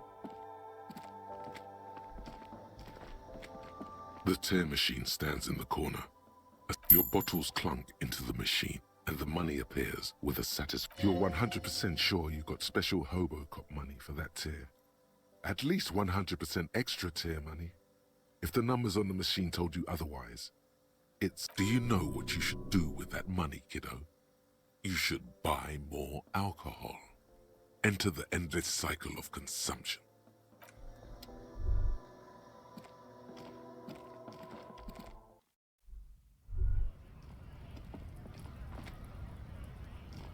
Looking for something, Hunt? Come to tell me drugs? They're shit, man. I don't let anything pollute my body. You know where that shit comes from? Sarah Miriza, Safre, Ilmara. They take the money from our local junkies here and then use it to outcompete us in the manufacturing sector. They know they can't beat us in a fair fight, so they have to get us to weaken ourselves somehow. It's racial sabotage, racial economic sabotage.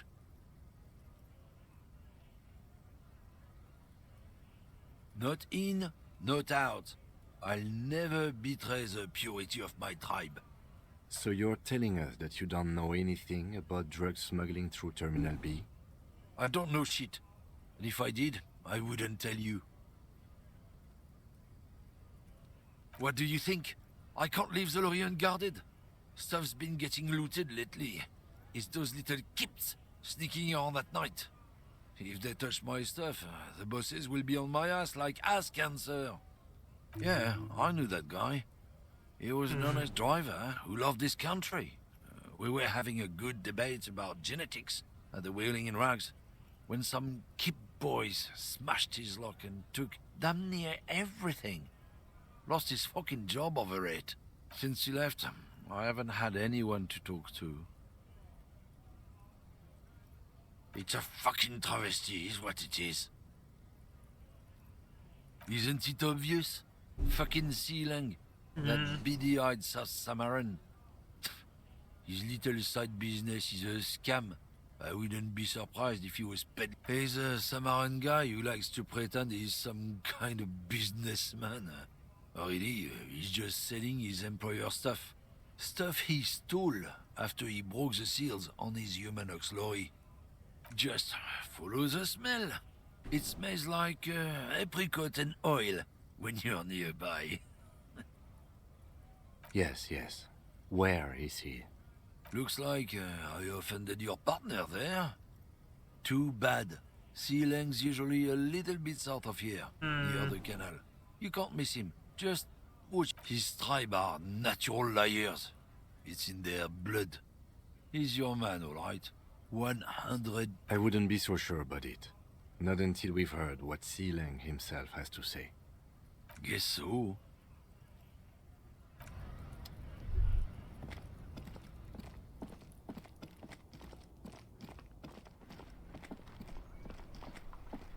Okay, we're gonna go back in here real quick. There's a task I can... Oh!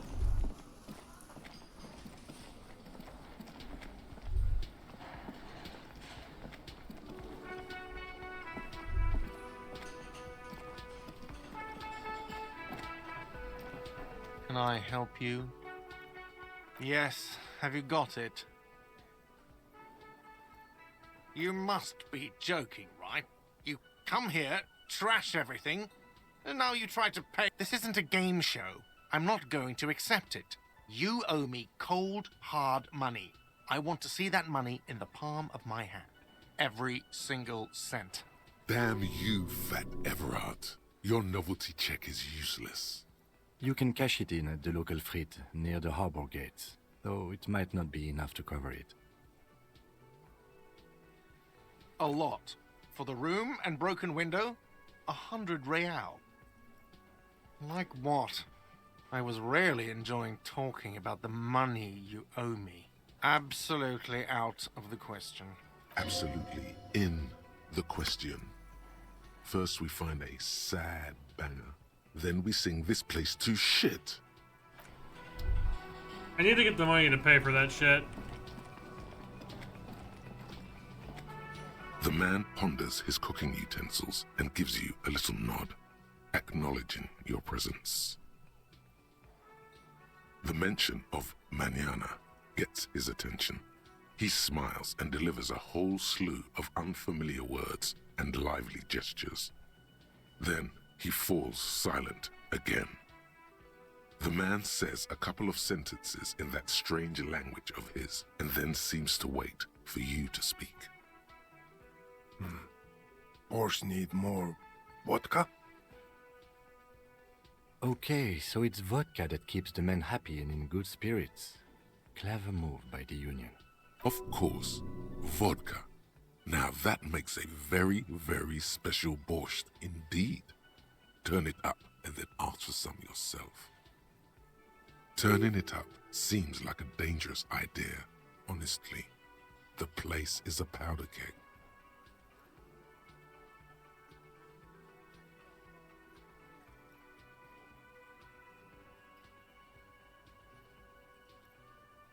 He smiles, nodding vigorously, then pours half a bottle of vodka into the pot. With a whistle, he stirs the brew. Oh boy. He smiles and nods enthusiastically, and, chattering away in his language, ladles some brew into a small thermal cup, then hands it to you.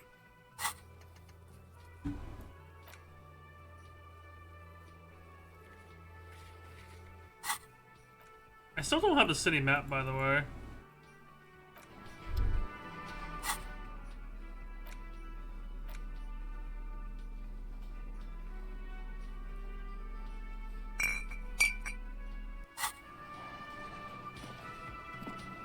You see a heavy steel door. The cobalt blues. The door does not.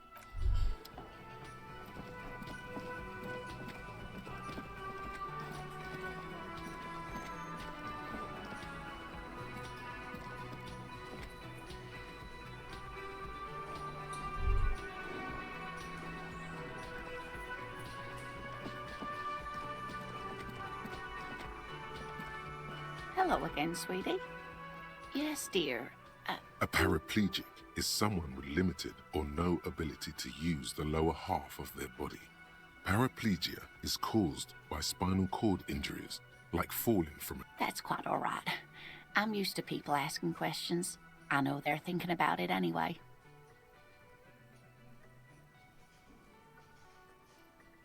Yes, officer. You look rather dazed. Like a stunned fox. But surely things can't be that bad. She won't judge you, no matter what you say.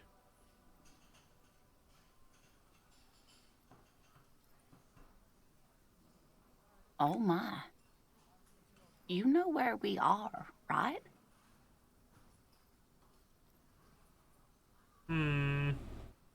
That's right. In a hostel called the Whirling in Rags, to be precise. How would I even begin to tell you?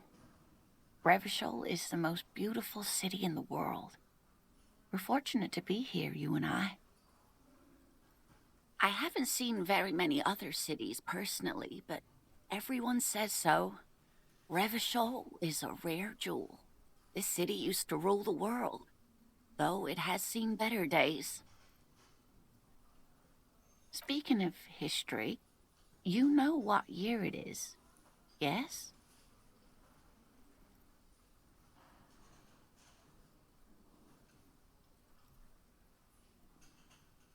That's right, dear. How splendid. Here, take this pen. Knowledge should always be rewarded. I got a pen. Her relief is palpable. She was getting pretty worried about you there, but now she relaxes her shoulders. Outside, the melting snow seeps into the cracks in the walls and the cobblestone streets, all the way down into the sewers. Above ground, the first May bells blossom. You can feel it, a great cold. Then the shiver passes. I can tell that this is taxing for you, so I'll just ask one more question. What regime are we living under? What mode of government?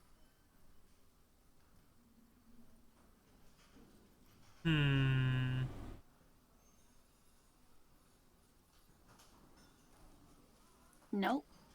Sadly not. Revachol is what's called a zone of control, under an alliance of foreign powers called the Coalition.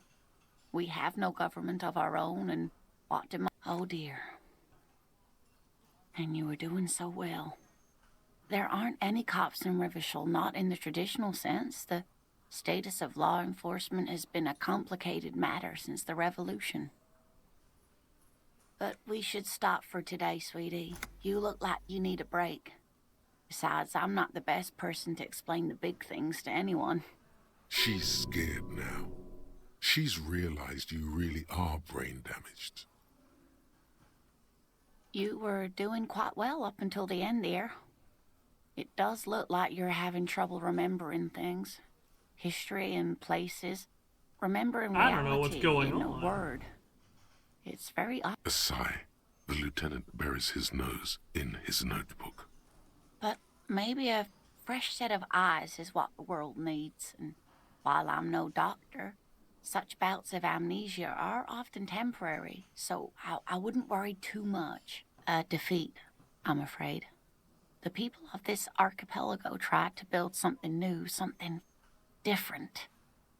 The rest of the world didn't like it, so they came and ended it. This was 42 years ago. It has something to do with everything.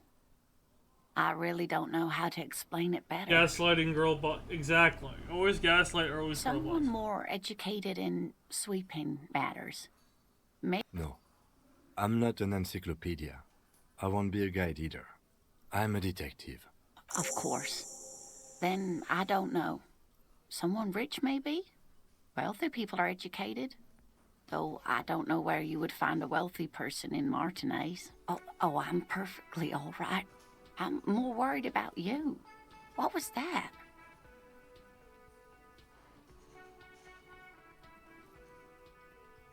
Don't beat yourself up over it too much, dear. People do strange things when the old fight or flight kicks in. Welcome back, I'm Meg. just glad you weren't injured. Oh, sweetie, I heard your conversation with the manager about your financial troubles. When do you get your next paycheck? You've got guns of steel and a chiseled jaw, somewhere under the bloated alcohol layer.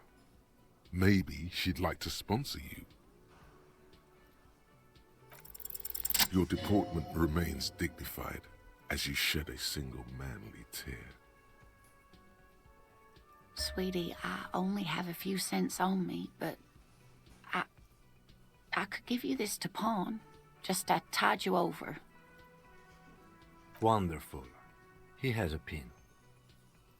The pin is round and slightly tarnished. 3 sailboats in bas-relief with the sun hovering over the water behind them. A chipped green banner at the bottom reads, San Baptiste, Summer 31, Dinghy Races. It's easy. You bring a valuable item to a pawnbroker, who then gives you money for it. Cross the plaza and follow the road along the coast. Down by the water, there'll be a shack nestled against an old stone facade. That's the pawn shop. An old friend of my husband's goes there often. People tend to do that in this He game. says the owner is Mostly quite because helpful. my character's kind of brain dead. Items that can be pawned at Bird's Nest Roy's appear in your inventory under the Items tab. You can pawn these items when talking to Roy. Oh, it's not an ancient family heirloom or anything, but I suppose it would be nice to get it back.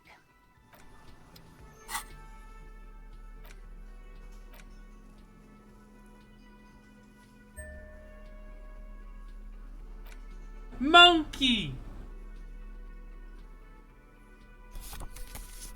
Oh my god, he's a monkey pan.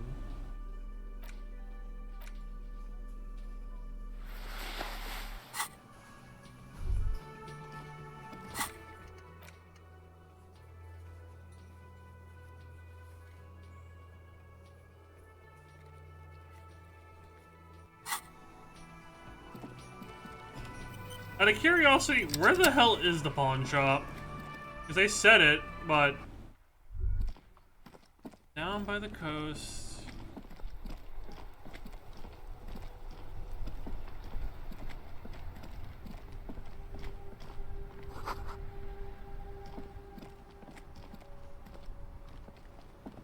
By the bridge. By the river. Chad, am I stupid? Actually, don't answer that. I know I am.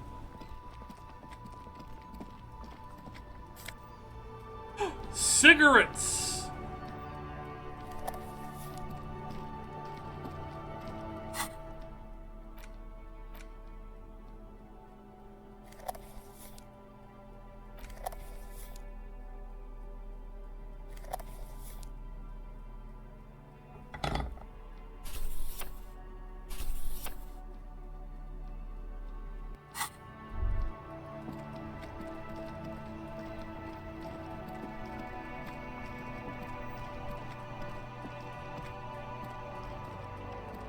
There are clothes inside. Cheap second-hand clothes. Don't be shy. These are premium class clothes. Good quality fabrics, best retro design. Save the economy with your style of it. You find your hands deep in tattered and faded garments made from weird polyester blends that make your body itch and sweat in all the wrong places. Economical, but also trendy. Look first-hand, buy second-hand. Keep the economy moving. Something cold grazes your hand. Synthetic and sleek. A windbreaker. Oh. Surf, it says, but also wind, summer, 100% water. Practical, and yet it may deaden your senses to the world around you. Possibly because of the awful typeface. Good choice, officer. Mega sporty. And it's only $4.50 for you, sir.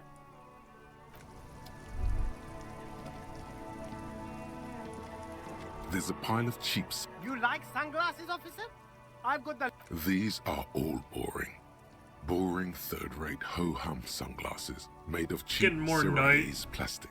The kind of plastic that melts in the sun. These are all first-rate sunglasses. Premium design. Abort. These are hideous. What's more, they don't even fit your face. You can feel them pinching your nose and chafing it. Damn, officer! You look like a mega secret spy. Very secret. They're practically made for you. I'll let you have them for $2.50. They're perfect for concealing your bloodshot and baggy eyes. No, you are definitely not buying those.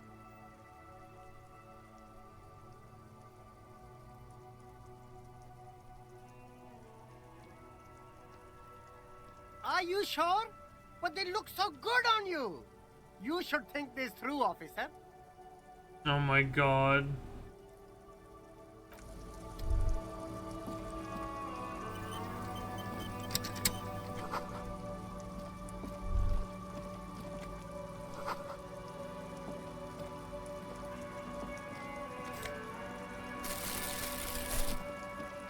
I don't know how I'm supposed to get like 100.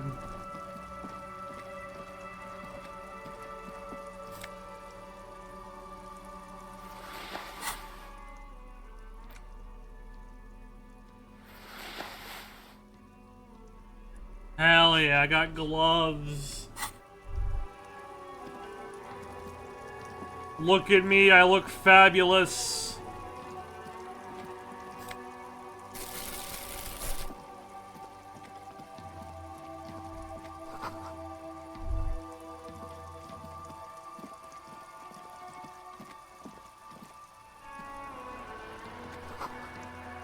I had a inkling.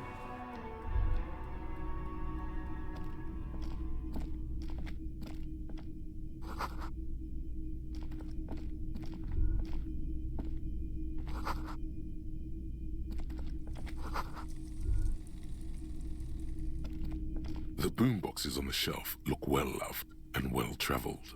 Chipped, dented, they stare at you with an unblinking eye. One especially catches your eye. Deep gold and amber plastic with a big old handle on top. A classic boombox that says, "This is you." Golden orange. A sunset suite. Is the Harman Welshie W2.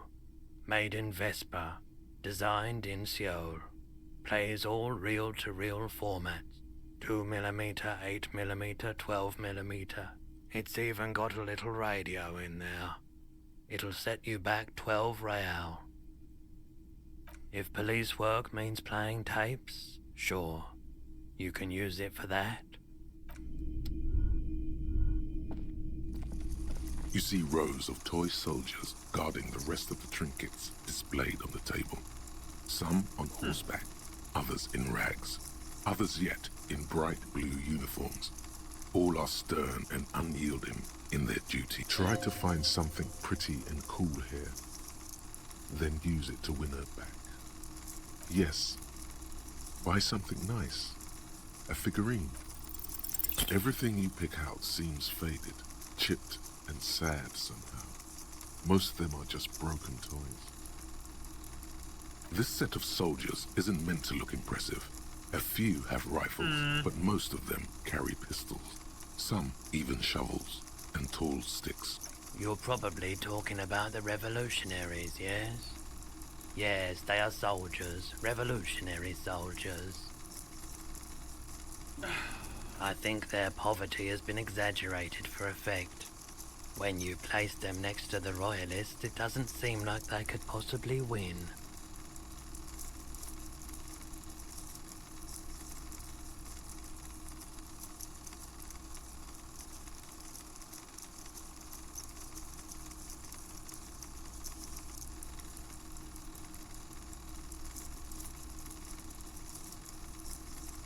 I don't like either set very much, to be honest. But there are many parents among my customers. They're not all blue. These figurines also wear gold coats and caps, complemented by orange trousers. They are very military stuff today, wielding swords and rifles with bayonets. This is what the loyalists looked like, yes, at first. Then they wised up and got camouflage. Which ones? Ah, those. Yes, they are. I find the paint job a bit gaudy, but children like the bright colours indiscriminately. Big men on big horses, clad in lamella armor and carrying flintlocks, the kind that would mow down a line of enemy soldiers in the blink of an eye. Franco-Nigerian knights. I used to be very serious about these guys.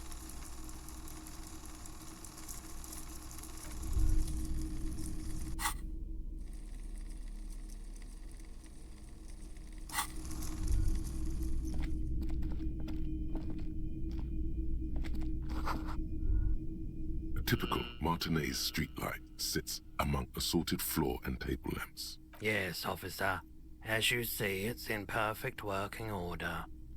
The light pole has been carefully cut, and the wiring has been redone and attached to a standard indoor plug. The light buzzes faintly, but persistently.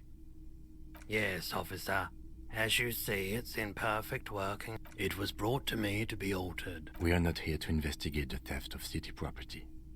You have to admit it's rather clever what he's done with it. 700 real. A bargain, A bargain? No, it's not. He's trying to sweet-talk you into buying trash. There's also the matter of rewiring, but the most important transformation is the light's placement among ordinary indoor fixtures, which has adjusted its morphological field. The light became suitable for use inside the home just a few days ago. The boomboxes wait on the Okay. It's not often that I see officers from the RCM in my pawn shop. What can I do for you? His courtesy is not insincere, but he prefers being alone with his projector, just watching the movement of light across the walls of the shop.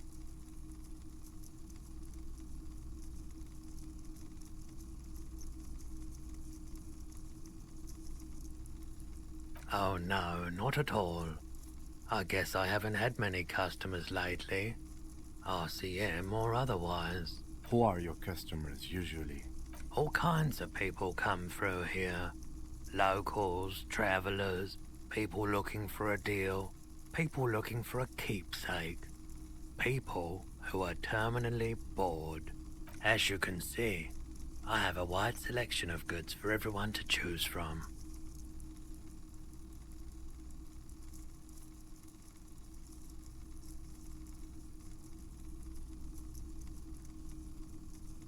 It keeps me entertained. Entertained? He might be high. If he is, on what? Feeling warm and enthralled by the movement of light while the mind continues to race forward? Lucky bastard. He's probably on Perolidon. It's tough to come by on the street. A drug developed by the military to treat and prevent radiation sickness. It has psychedelic side effects, and it makes your eyes turn yellow.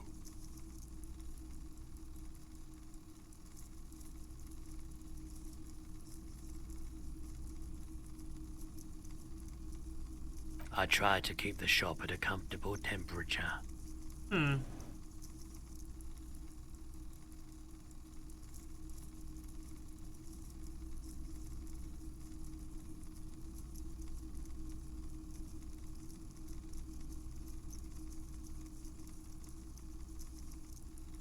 Perolidon is just something since the People's Power disaster, I was with the Emergency Relief Brigade. Had to take it for radiation sickness. He's taking it for mental and emotional, not physical pain these days.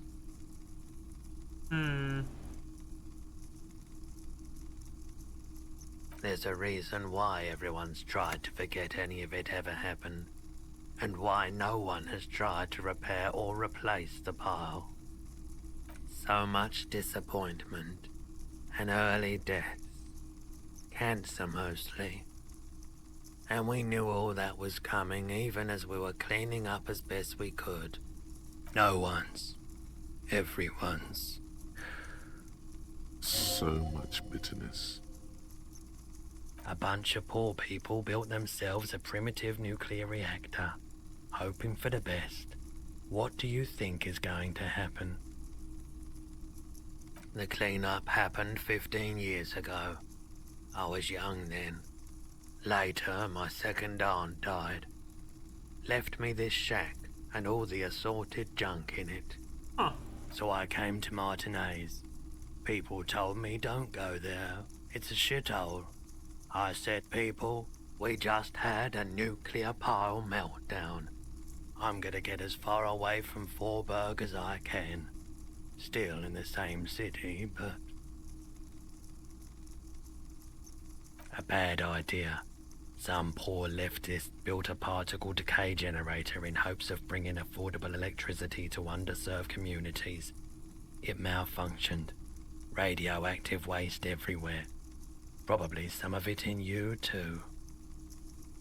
We were an all-volunteer force. They clearly had nuclear reactors at this point in this Tried to help the fire brigades contain the spill. I lived by the river since I was a small boy.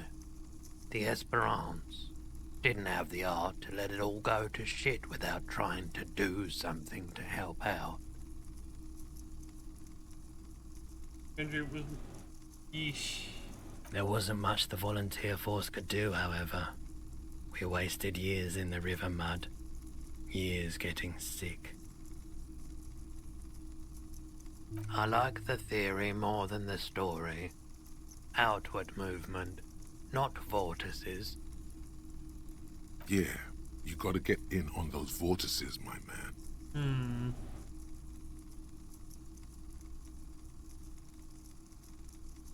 Let me have a look.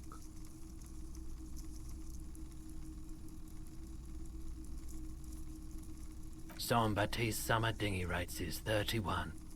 What a pleasant time that was. A bait. I mean, usually radiation really just fucks up an entire area no matter what. That's kind of the sad thing. So, what do you want to know? Price? I can give you $3.20 for it.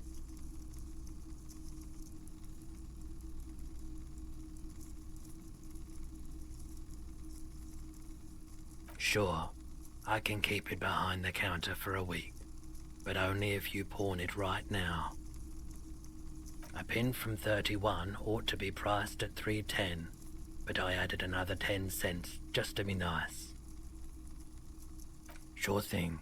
So, anything else you're thinking of selling?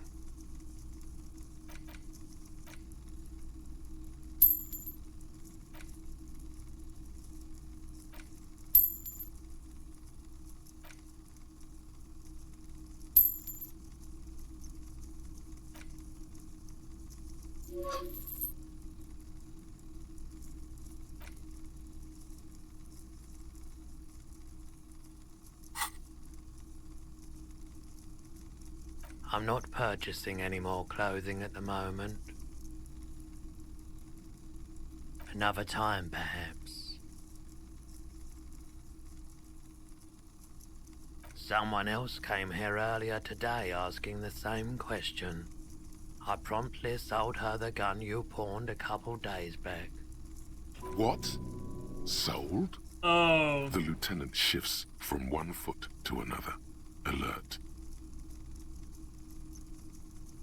You Go. You were adamant about getting rid of it, officer. Said you were undeserving of a service weapon of the Revachol Citizens Militia. And I don't like keeping guns around the shop for long. Off the charts photon emissions. The unhealthy kind.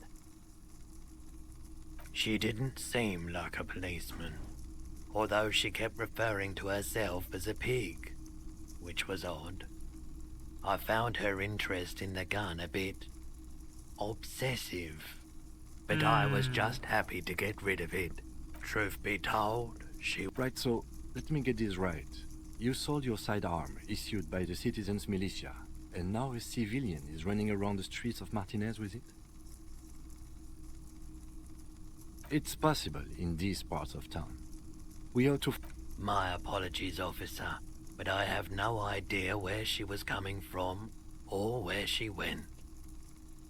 A needle in a haystack. There is nothing you can do about it right now. You'll just have to hope Everard... Maybe. Shady-looking guys came in here yesterday, looking like they'd just taken off their Wild Pines overalls. They asked if I have a police weapon to sell. They went their way. It was a trip. But you know, all sorts of people come here, asking for all sorts of things. I sold it. I didn't give it away. I sold it. Maybe Claire really is tracking down your gun. Of course. Have you tried it before? It's almost like he's worried for you.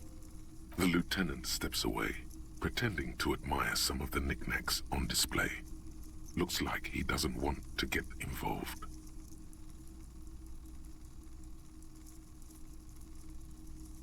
Here you go, man. Yes, darling. That's the coalition government ordained Parolidon.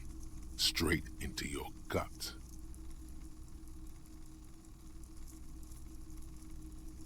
Of course. Drugs. Oh, whoa, whoa, whoa, whoa, whoa, whoa, whoa, whoa.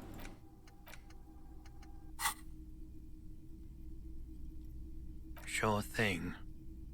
Sure, man.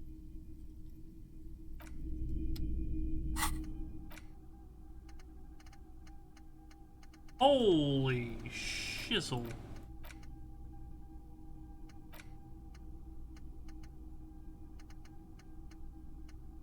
Homosexual?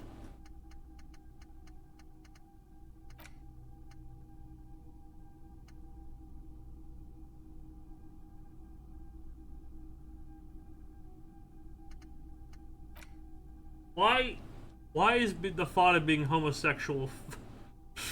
Oh my god.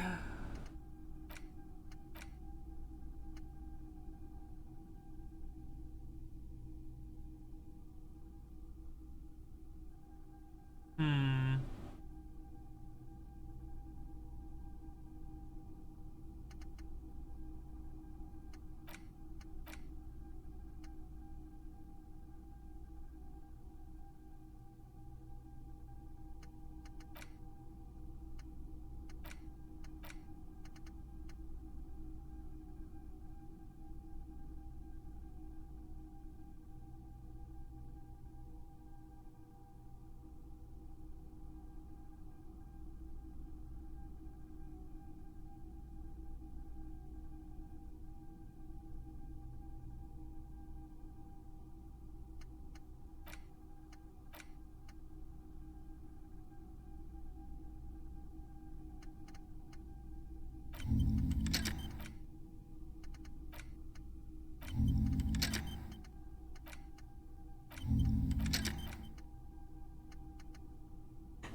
Yes? What do you want to know? No, it's not a particularly mysterious case. The deceased is a security guard for a corporation involved in a labor dispute. It doesn't take a DeLorean polymath to put the pieces together. I just don't see the case getting more mysterious than that. There was some interest in this case at my station, but not for the reasons you have in mind. You seem to wish there was Cut this boring stuff off immediately. You know what this case is about. Yes, it just so happens there's a beautiful, blonde 19-year-old woman at the heart of this case. A rich one, in fact, part of a murder sex cult. The wary tone is the surest indicator that the lieutenant is being sarcastic. Extremely. He's basically challenging you to sex it up with some lurid twist. Don't get right into it. Sit on it a bit. Then hit him with it. Maybe you can tell me what you do know to help me narrow it down a bit. Do you want me to brief you? 3 days ago, the RCM Emergencies Desk received a report about a security guard who was found hanged in Martinez. An anonymous caller said there was a dead body behind the Whirling in Rags hostel cafeteria. The cadaver had been there for 4 days. No one had come to investigate. During that time, the victim had been stripped of his belongings. The caller did not identify him, but used the word lynching. There is an ongoing labor dispute between the local dock workers and the logistics company Wild Pines. I was told we should approach the death as part of this dispute. They didn't identify themselves in any way. The tone was muffled using a device of some sort. The desk could identify neither the caller's age nor sex. There's a strong prejudice against involving the RCM in what's seen as union matters. The dock workers' union is the de facto police in Martinez. Now it appears they've started executing too. Homosexual. Sorry, I just realized. Homosexual ideology. My favorite things involving all the games I play. The homosexual agenda. I do as a half homosexual agree with this. God. That's us, the Revachol Citizens Militia. We're the police in this city. Just to be clear, we are police officers. It's our job to find the killer. That's the case. Uncover and arrest the killer.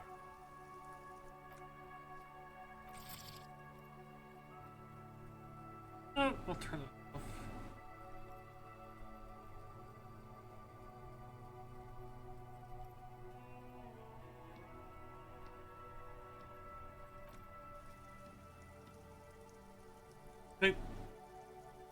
I think it is. I think that's what it's doing, actually. It's actually... I didn't know about that. You mean like a brief? Do you want me to brief you again? There's no reason to wing anything. If you didn't get the brief, that's 3 days ago, the RCM emergency. Yeah, I wasn't sure what the fucking wing things were about. I didn't know that's what it was. Hanged in Martinez. And then during that time, the victim had been stripped of his belongings. I just thought it was something that would break up the text so it wasn't as, like, confusing when reading. There is an ongoing labor dispute between the local dock workers and the logistics company Wild Pines. I was told we should approach the death as part of this dispute.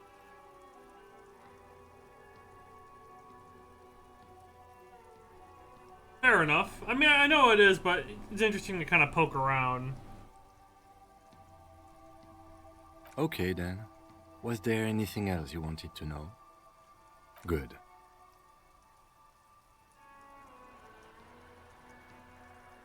Oh my god.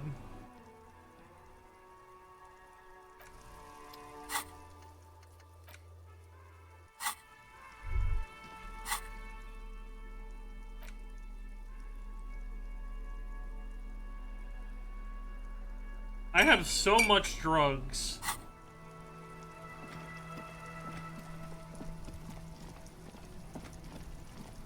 Sheer amount of times that intrusive thoughts make it into this dialogue. Yeah, that's true. I have realized that. I was like, wait a moment. Should have I said that? All around you, rain falls on the great city of Revachol. Rain drips from the eaves and floods the gutters, washing the filth away. The spring thaw must be here. The snow is melting. Looking up at the sky, cold water dripping from your hair. Grey sky like great battleships, clouds colliding with one another.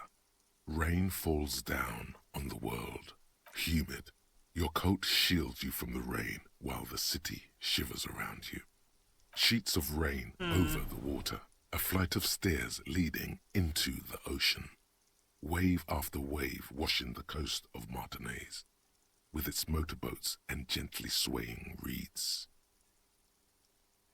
The ruins of a half-sunken sea fort crumble on an inlet beyond the Bay of Revachol. Ghosts rise into the sky. Your hair is an oily mess flecked with ash from neighboring coal plants. Smokestacks rise somewhere in the distance. The great gates of the industrial harbor are locked. A chill runs down your back. You shudder like an animal trying to shake water from its hide. Behind the gates, heaps of supply crates, red and blue metal shipping containers, slick with rain. The Greater Revachol Industrial Harbor is an artificial mountain range. Immense wealth resides within, and immeasurable poverty in its shadow. La Ducienne, King Dries passenger harbor. Cruise ships flanked by dock arms. Cranes watching over the mouth of the river distributary. It's kind of a bit of that. It definitely takes place in a fictional Earth where not everything is explicitly listed to what is a counterpart of our world, and there's clearly technology for our points. Well, because this is in the 50s. But there was clearly a Great World War of communists and so on and so forth, and we have these kind of hand-cranked stuffs and impressive technology, because they mentioned a nuclear reactor. Yeah, pretty much, it has its own set piece. Couron, the lower middle class, distributary after distributary cuts the city blocks in half. 7-story buildings trail off into the rain.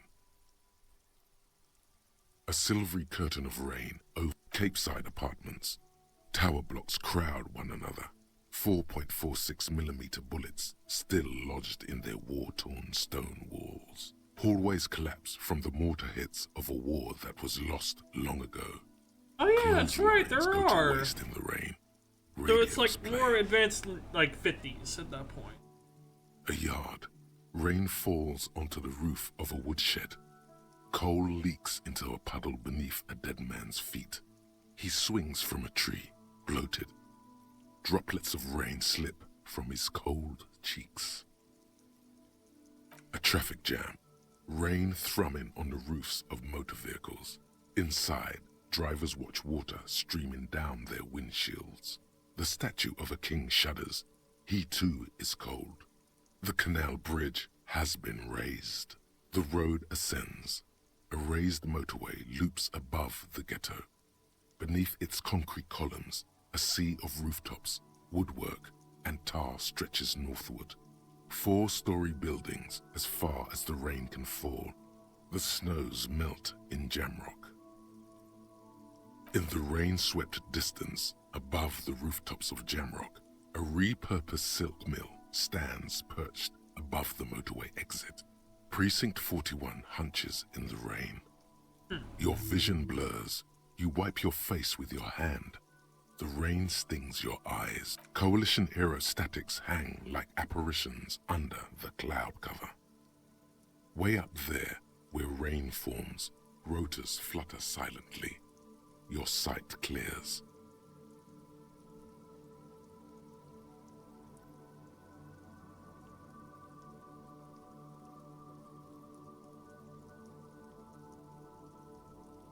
This rain will not let up anytime soon. At least we are dressed for it. Let's keep moving.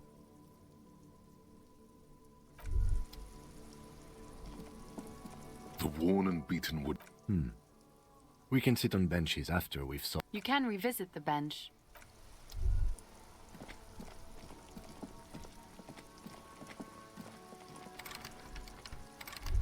Nope, they're closed.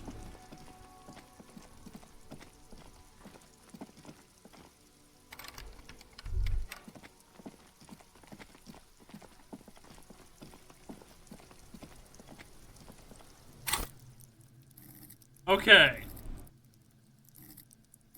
I need to make sure I level up the right thing and not hit escape.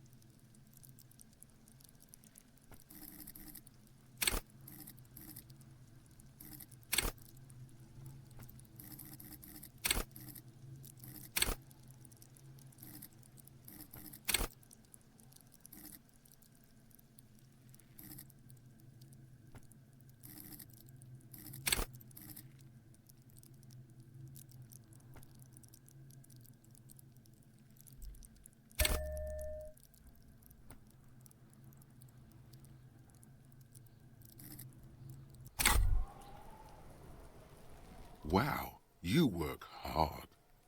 Oh, yes, you hustle.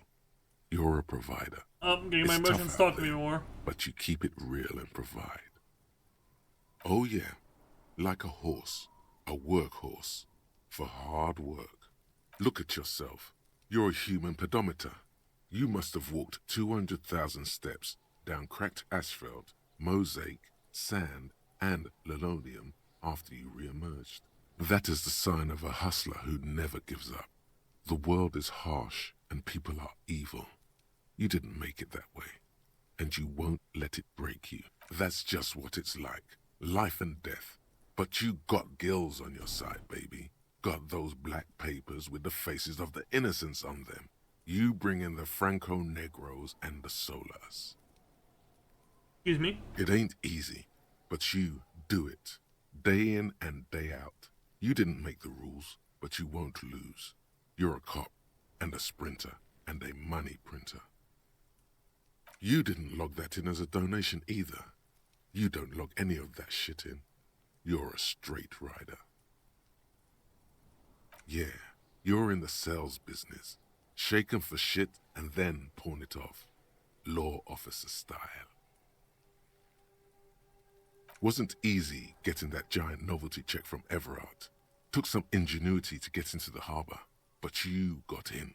And you took that bribe as hard as any cop's taken it. Sure. And has it been easy? Is life easy? Have you not gone into cardiac arrest? Are you not about to have an anxiety attack or shoot yourself in the mouth? But you still hustle 24/7, ride or die. Are you rich? Get out of here. You're a pauper.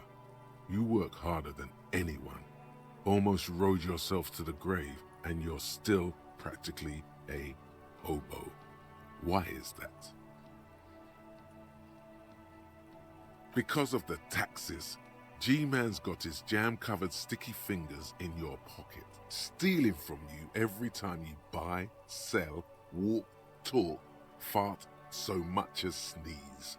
Every time you wipe your ass, they got their direct and their indirect modes of taxation. Sales tax, excise duty, man, the fucking extraction taxes, tax, man. alimony, one tax that doesn't even have a name. Plus there's the stuff people in other countries pay for that makes them ask for more money from you. Here, total tax duties add up to 98% of all your money.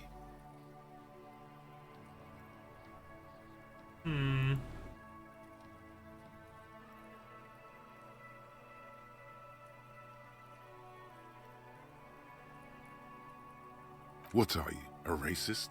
Don't be a racist. What? Be a cool immigrant, ultra-liberal free market advocate. What? Ride or die. Keep it street. Huh? No! Go away. Fucking liberal emotion. There he still is, looking right through you with his white eyes. I'm not a fascist nor a communist. I guess I'm a central... Look, I'll be honest, that's how I am. I don't care about either side, man. Just let me fucking live. I ride or die, brother. My own way. I will... Yes, I will fucking fence sit the shit out of my fence. It's comfy. I made it myself. Anything up here? Change. Also, I noticed there's dark rings around my screen. I assume my character is getting tired.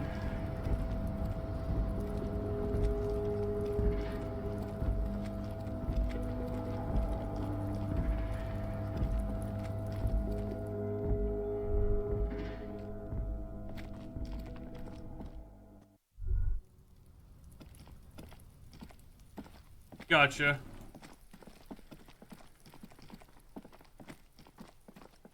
Well, let's have him get some shut-eye then.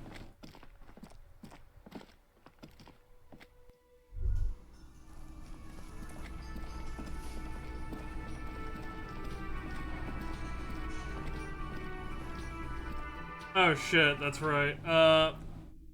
Let me fix that real quick.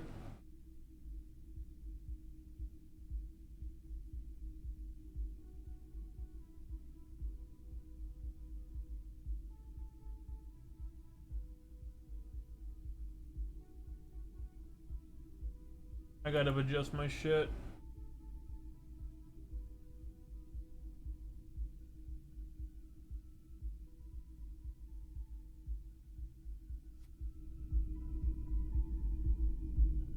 How about...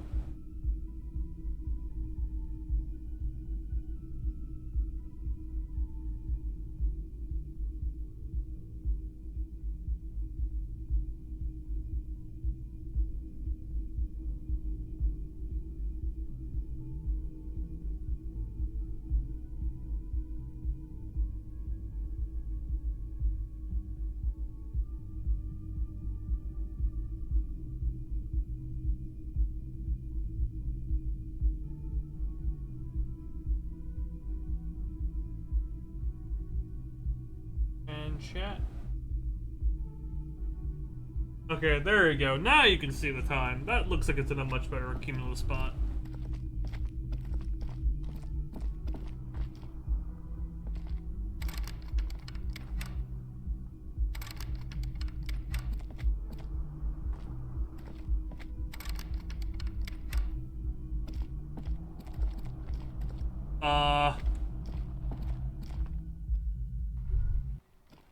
I can't get in my room.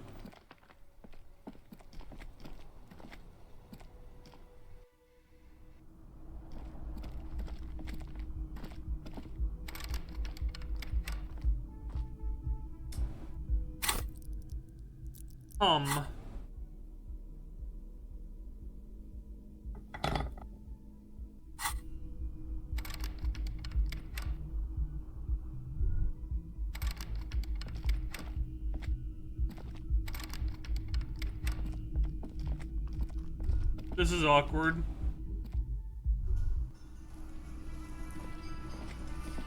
I'm going to assume that's the case. Can I help you?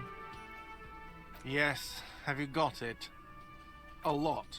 For the room and broken window, 100 real. Yes.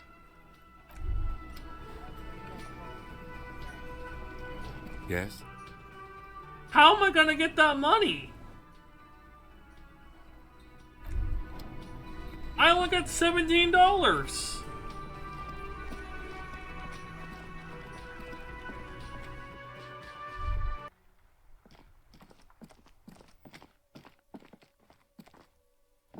An old call box with a matrix of push buttons lists all the This button looks new, but someone has removed the name card. Huh. This button looks new. It's probably not connected yet.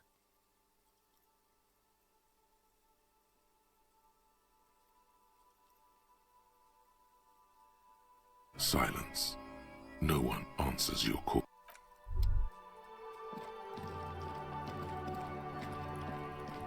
Where am I gonna get 200 shekels?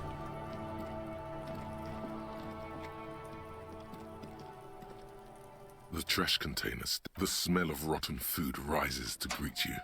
You see soggy cartons, dirty rags, and organic waste.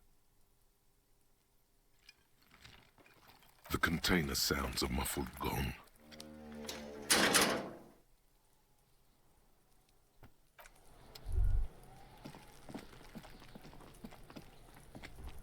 $200 easy, really?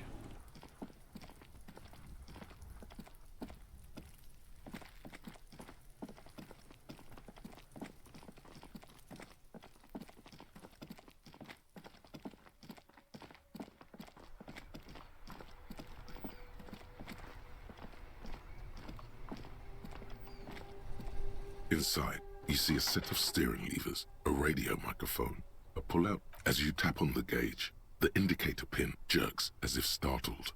It's in the large orange sector, indicating the engine is... Now, that's enough fun with the foldable headlights. I know they are mesmerizing. They are also fragile. I'm not going to turn it on for you again.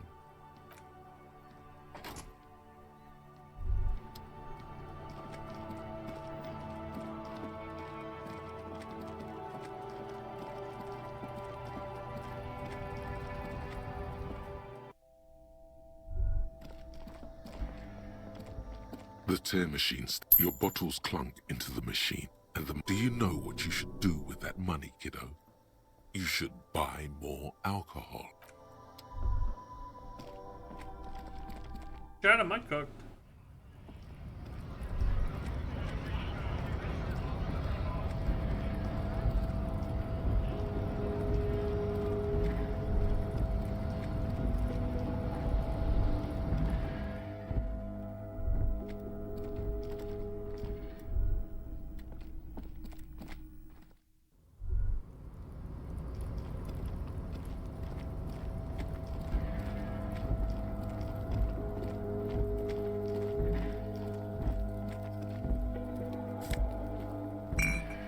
No spoilers? God damn it.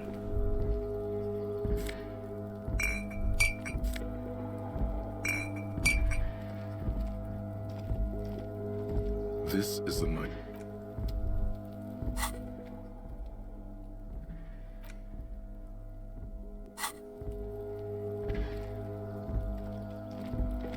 How does one get suddenly 200 doll hairs? Or 100 doll hairs?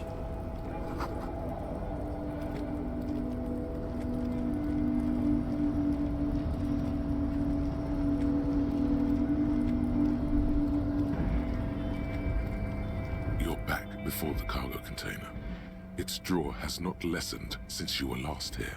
If anything, it seems to have... And, as it's always been, it's impossible to open a container with rhetoric.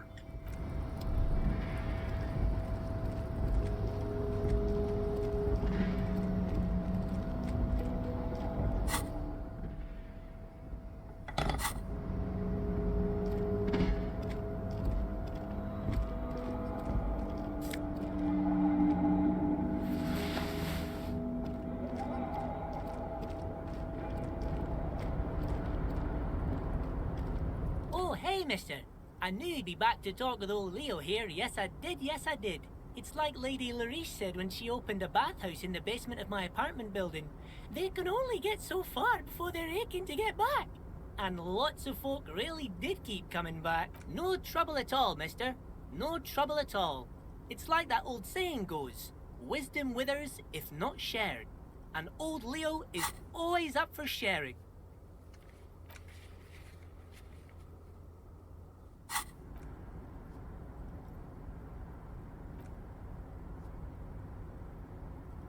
Oh, most we're on a... So no one is...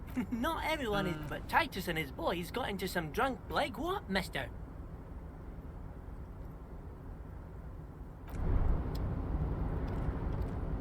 Have you tried asking... I have not tried asking people for money.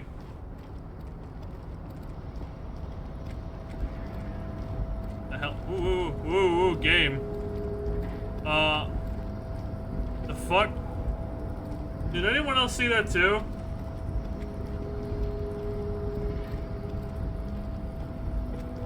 Like, my textures just freaked the fuck out there.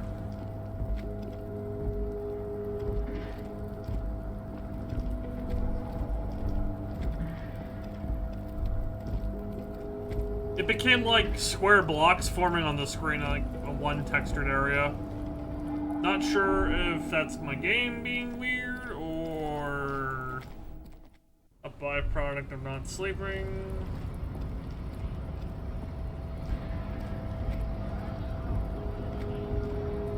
Hola, Wandering Man. How can I help you?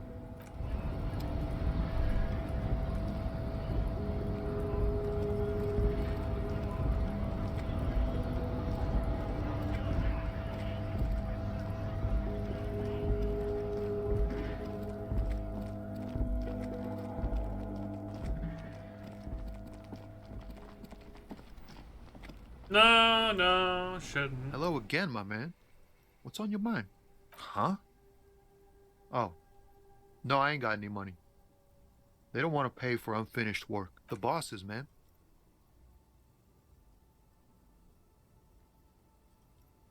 Makes sense.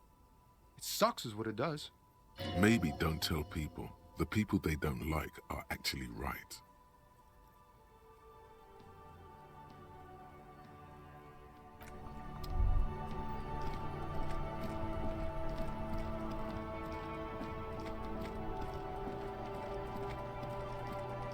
I don't know who else to ask for money, to be honest.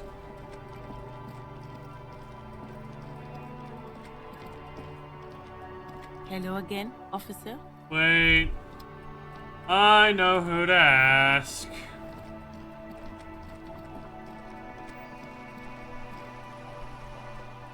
He did? Yes.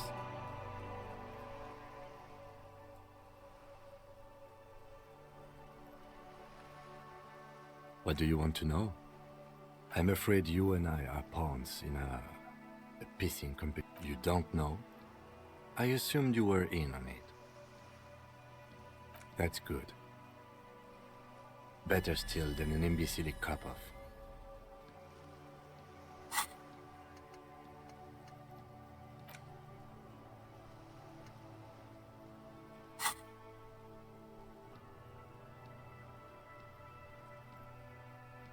Option came up. Gotcha. It's just stupidity. We shouldn't waste any more time on it. If you want... Later. Was there anything else you wanted to know about the case? Good.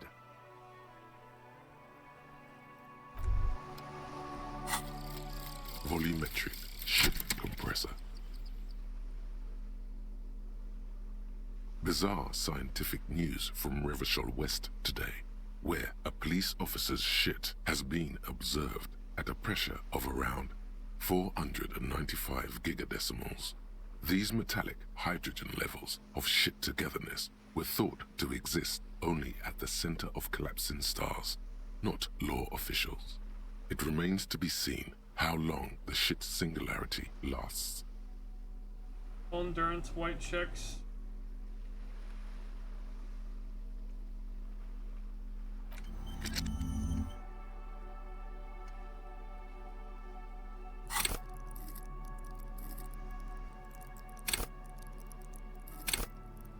Okay then.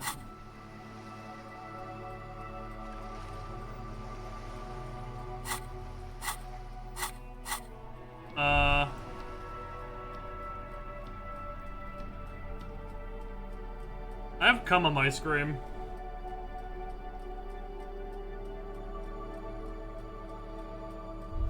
Okay, that fixed it. Whew! That was a weird bug. Can I help you? Do I have a shaker in my hand? Is this... It's not a shaker. It's nothing. He's holding nothing. It is but an imitation. Am I wearing a little bow tie? Am I wearing a bow tie and doing this? Am I smiling? Do you see me smiling and shaking my little shaker? No. Do you know why? That's right. I'm the cafeteria manager. I'm glad. Play it calm. This man needs to understand you need a drink to help the community deal with police stuff.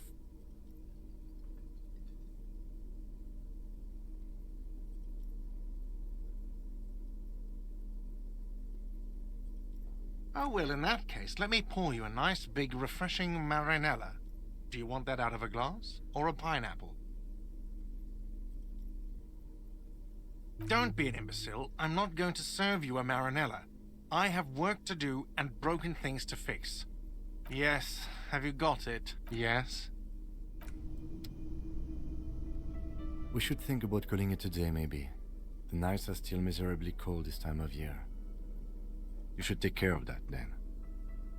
Let's talk to him anyway. An officer of the RCM shouldn't be sleeping in the street. We'll figure something out. Oh, shit, okay. Handy. Can I help you? Yes, have you got it?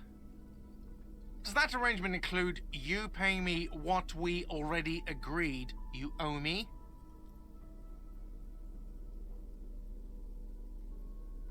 I understand your predicament as the manager. However, I feel I must remind you that we are here to conduct an important investigation that also affects your business. Forgive me for saying this, but your colleague seems more committed to drinking, and...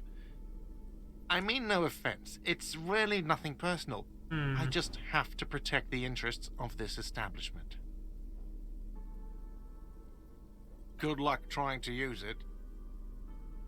All the locks have an electronic component. They have to be unlocked down here with a master key before your guest key will open the lock.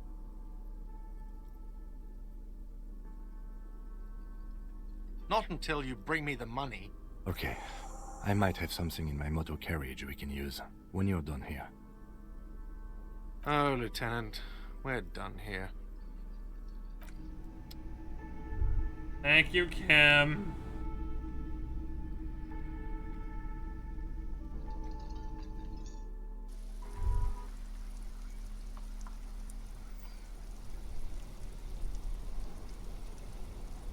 Inside, you see a set of steering levers, a radio microphone. I have something here we could sell. Look in the back, in the suspect transport enclosure. The cage at the back of the motor carriage looks rather uncomfortable. 4 shiny hubcaps are stacked against the seat.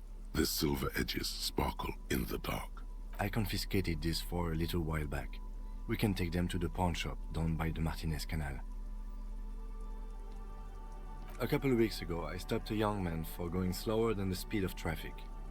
Turns out he was some coalition official's son and high. I took them and arrested him for driving under the influence. I don't know. Is it? I was going to take them into evidence, but they weren't necessary for conviction. He never asked for them back. God bless Kim.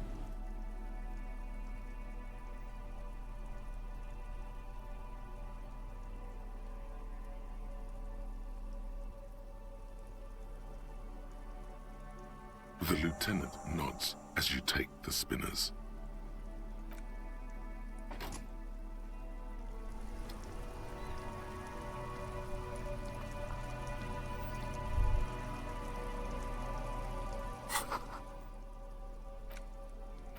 Holy shit.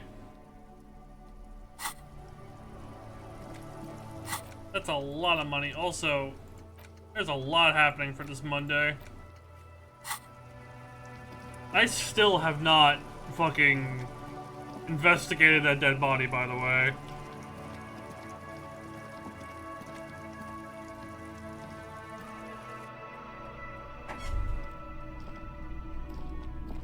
Hello, hello. Let me know if I can help you with anything. Yes, we'd like to sell these hubcaps. Roy takes the hubcaps from the lieutenant and inspects them. The spinners appear iridescent in the dancing light of his pawn shop.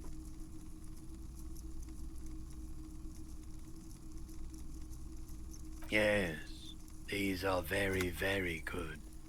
Did you defraud some foreign prince for them? Jump a mesk banger? No matter. I'll give you 200 real. No one was defrauded or jumped, I assure you.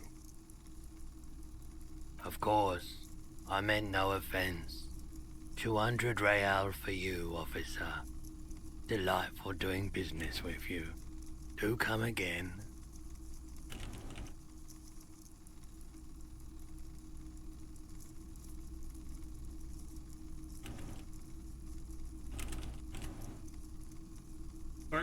Thank you.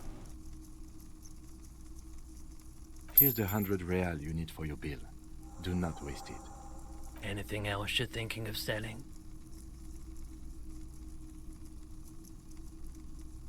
Another time, perhaps. I doubt it, but I can try. The pawnbroker's gaze is already...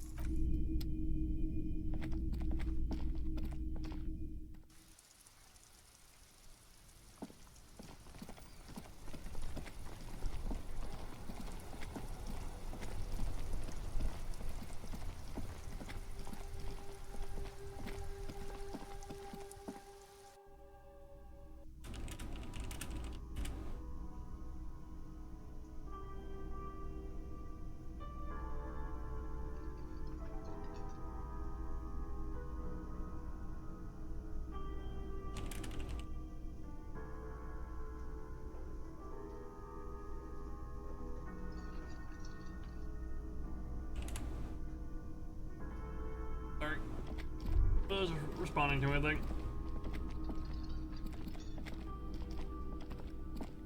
Can I help you? Yes. Have you... Well?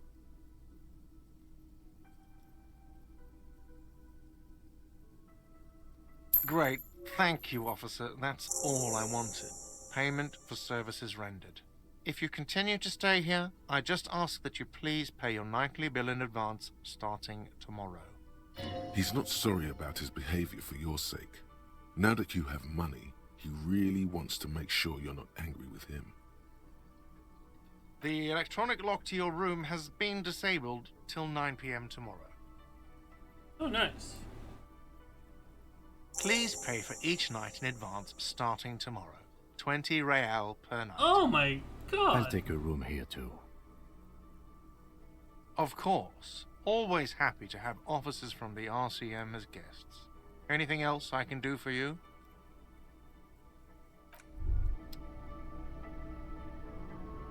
But Get that shit out of here.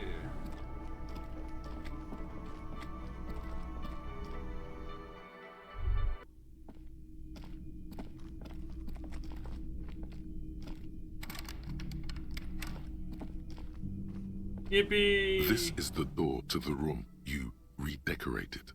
Just a moment. You had some questions earlier, I believe. And besides, we should discuss our progress on the investigation. Let's go out to the balcony.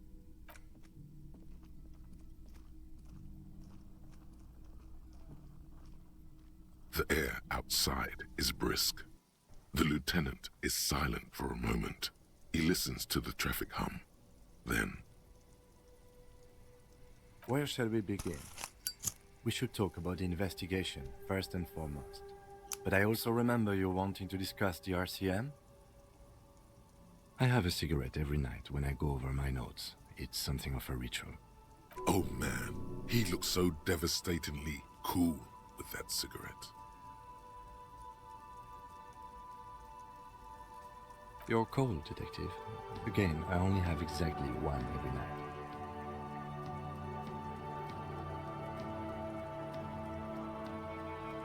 You mean this? This isn't cool. It's an unnecessary trial of will, and unhealthy.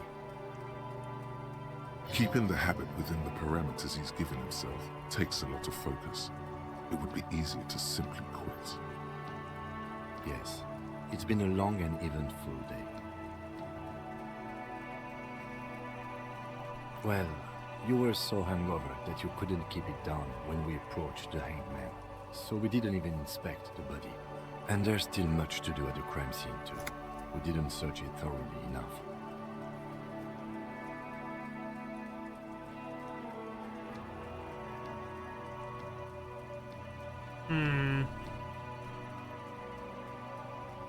It's not my job to evaluate your methodology, officer. I'm just going through the facts.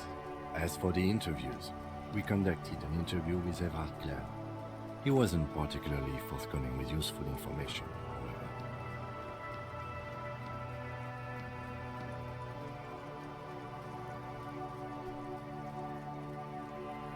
Well, we will have to work through that. Claire also helped you, how should I say, remember your name? That's a relief.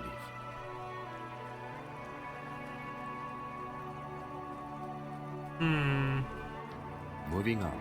We tried to interview the Wild Palms rep, but she asked us to do something for her first. Fine. See how it's going. I'm liking the game pretty good so far. It's going pretty well. Well, I guess it pertains to how it's going.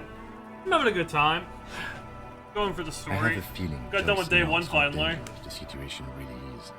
We have to get her to talk to us. Above all, though, today was exhausting. What's with all the running? You run a lot. Is that a standard Precinct 41 practice? I have a really good theory about why you're running so fast, son. Just you wait until we get up tomorrow.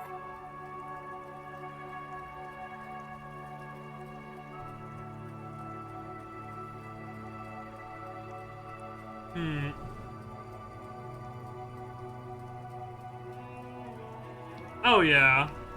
I've been enjoying it. Like I said, it's been great. It's impressive, especially for a man your age. And in those hills. Nice shoes, by the way. I like the green. Goes with the orange. They're quite limited, actually.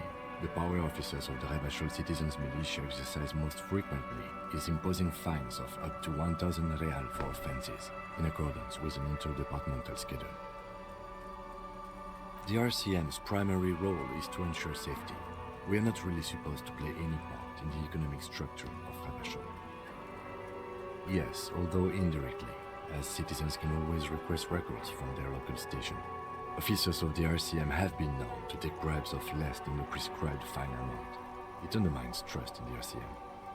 We can arrest people, of course, but rather than bringing someone in directly, it's preferable to serve a station call slip. It prevents confusion and overcrowding. As you may have gathered from the fact that we are expected to carry a record of our kills, like the one in the watermarks, we are permitted to use whatever force is necessary, and strongly admonished not to abuse that power. You have to supply compelling evidence for why it was necessary to use lethal force. In these cases, your partner is usually your witness. Not a good position to be in, by the way. Internal Affairs handles these cases thoroughly, by cross-examining you for inconsistencies. It is hard to cover for anyone, which is for the best. We don't convict. We arrest and send them to coalition government courts in Couron and La Delta. The prosecution works off our testimonies and records, which is why it's paramount to keep them. The coalition government and the moral intern, the RCM was formed by the coalition government to restore order in the international zone after the revolution. So we did. Now we attempt to maintain that order. No more, no less. Or perhaps it is better to say we were allowed to form. It's a point of contention whether the citizens of Revachol or the coalition government founded the RCM. Silence. A great comment to such a conundrum. The Moralist International are the world's largest political organization. You know who they are. They have been running this place after the revolution failed. Okay. They're a union of center-left and center-right parties across the Real Belt. Our coalition government is just one of its many projects. The moral intern are a fact. A good history. I try not to have opinions on facts until Look, they it's the change. Noir aesthetic. And it doesn't look like that's In a about to sense. happen. Interesting question. It's a blue forget-me-not. Their motto is love, compassion, self-discipline. I think you can gauge what they want you to think of them from that. Something ominous. Something even a little feminine. But in a strict manner. What do they believe in? They are Dolorians. They believe they continue the humanist project set forth by Her Innocence Dolores Day 4 centuries ago. Others say they are just technocrats. A historic figure? The author of the modern age? You will have to look elsewhere for opinions. The subject of humanism is too abstract for me. No, there are a rooftop ramp above them.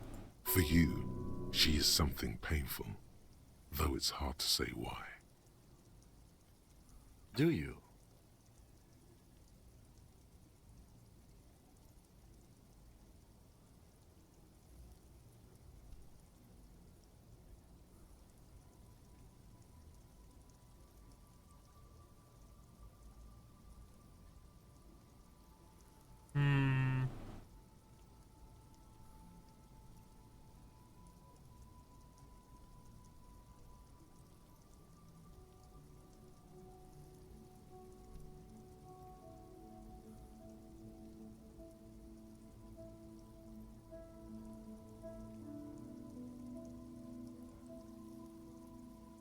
In fact, we would need them even if you didn't think that way.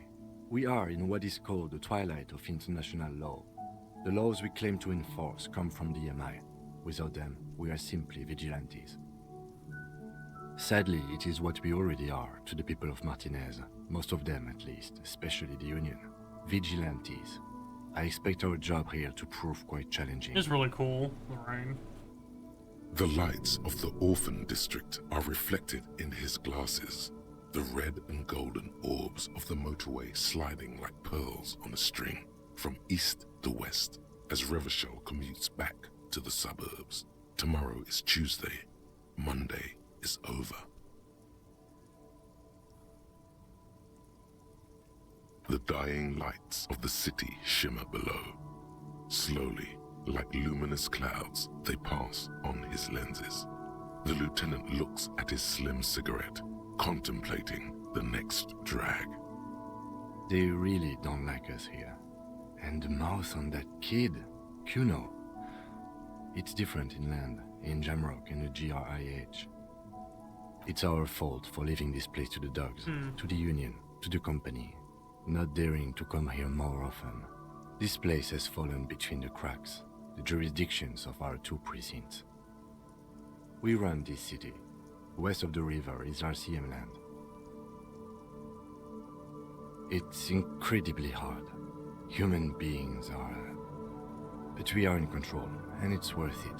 The organization works. Our systems work. If they didn't, the city would disintegrate. Me too. But I wouldn't count on any drastic changes in our lifetimes. Yeah, it's getting very cold now. Let's go.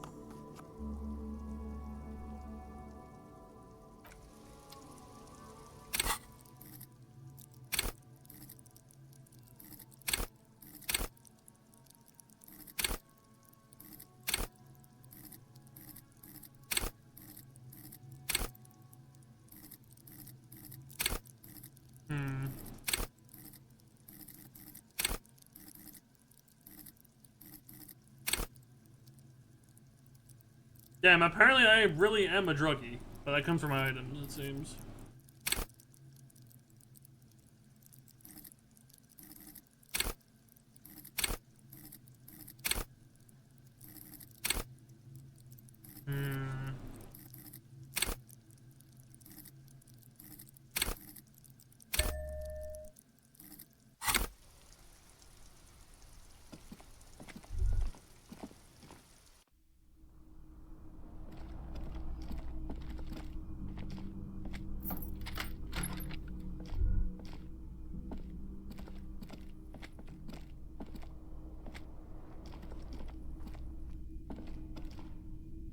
A mirror hangs on the bathroom wall. In it, your face, now without the expression. Your hands, however skillful, can't manage this task on their own. You should get your chain cutters out.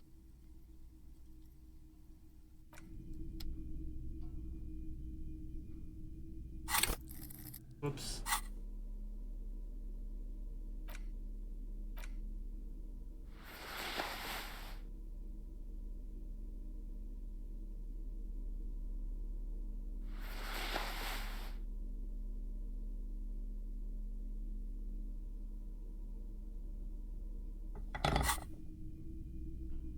A mirror hangs on the bathroom wall. In it, your face, now without...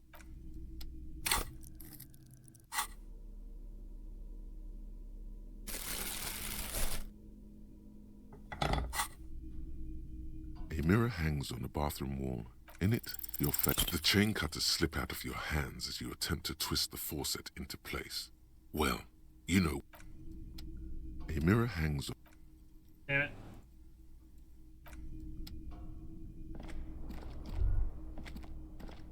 The bed is cold and not particularly inviting. The sheets feel at once coarse and clammy against your skin. The bed sags beneath your weight as you stretch out and finally close your eyes.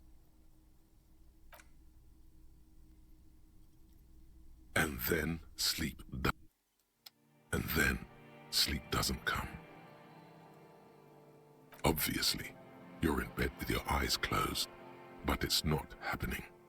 Asleep. Maybe it's the bed's fault. Its synthetic filling has separated into hard lumps. The pillowcase smells oddly. It barely covers your toes, stretching over your soft belly. This is your body here, intimate and warm, breathing. Under your thrumming eyelids, you see a dizzying array of colors. You won't get off this carousel quite so easily. It's a little better. Colors, scenes, and half-formed phrases still litter your mind. Part of you is still trying to solve the case, isn't it? Something to do with, what was it that the lieutenant said? Union? And it's gone again. Your thoughts lost between the slowing brain waves. Your breathing steadies. Oh, a great silence washes over you until your eyelids twitch in your sleep and images. Hey, Hartford. You take it easy, buddy. Thank you for dropping by. It does mean a lot. Glad you were here for the stream.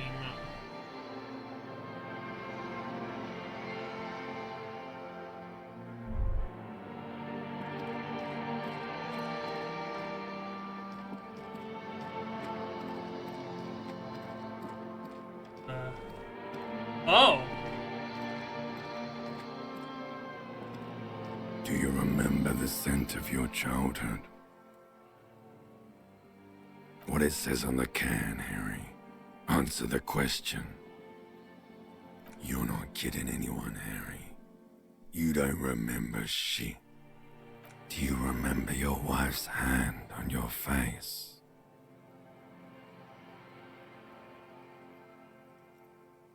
Do you remember the warmth of her thighs between her legs and in her mouth?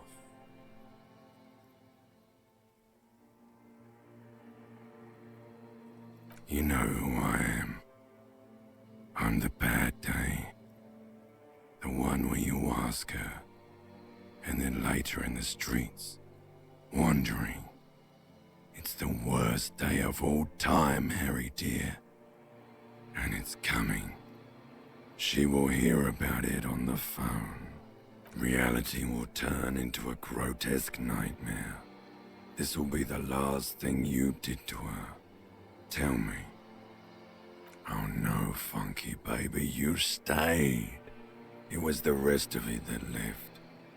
Or you just stood there, with one hand on the bottle and the other on your dick, watching it go. Tell me, where are your friends? Human beings have friends, Harry boy. Where the hell are yours? No, it's gone. 3 times gone and never coming back. You failed. You failed, Elysium.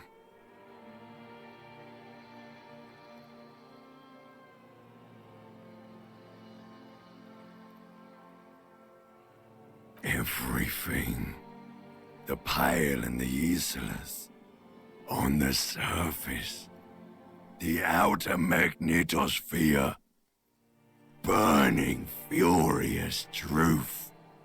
8,000 years of written history. You really dropped the ball, Harry. 4.6 billion people. And you failed every single one of them. Fuck. You really fucked up.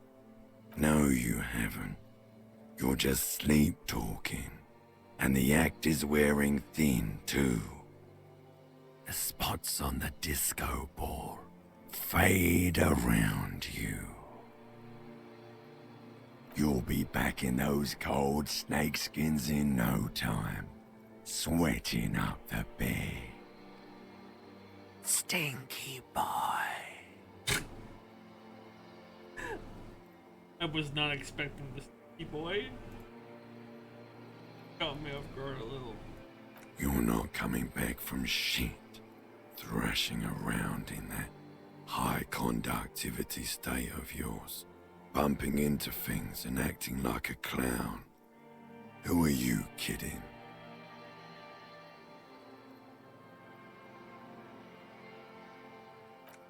Your mind is what now? I can't hear you. The rest is just a word dream. Jumbled up garbage. The pictures are gone. The bed rises to meet you. A thin, sleep-like state. More glass than velvet grinding in your head. So something is wrong. Sleep shouldn't be this bad, this dry, this unnourishing. There's something wrong with your thoughts. Oh. Some kind of new type of hangover. Oh yes, party boy, and it's worse than the one before. Just think of the shit you saw. Here it comes too, so soon already.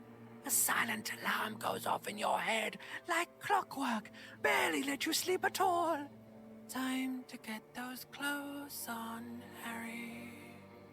Time to go to work in the shit factory.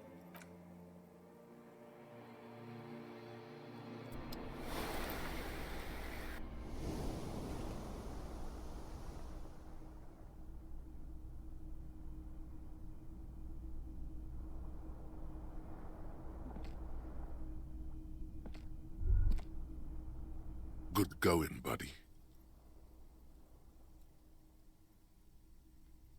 Oh, just a dream. You have ones like that all the time. You feel even worse this morning than you did last night. Ugh. You mean, why are you so tired? Too tired and down to even think? It is worrying, isn't it? You can't be a detective like this. Detectives need to be able to think. That's not really true. Your heart has finally pumped all the speed out of your system, Buster. Time to get some more. Don't do that. Stay strong. The hangover will wear off. You don't need to keep doing this to yourself. Speed is a potent central nervous system stimulant. It kept you propped up all day yesterday, despite your debilitating hangover. How else did you think you even got up from this floor? You got up from this floor because of a holy vow you made 16 years ago. Oh. With me. To wake up exactly 7:30 every morning until the day you die. Don't be silly. There was no vow. You were high on speed. That was the only reason you got up. You can't detect without it. It's that. Are you sure? Ready to live as this pathetic shell of yourself for days? Basically, a week. Let's be honest, 2 weeks. Maybe 3. You won't make it. Half the town will be dead by then. You will be fired. Suit yourself, slow, sad shell man. See how you do without your spark.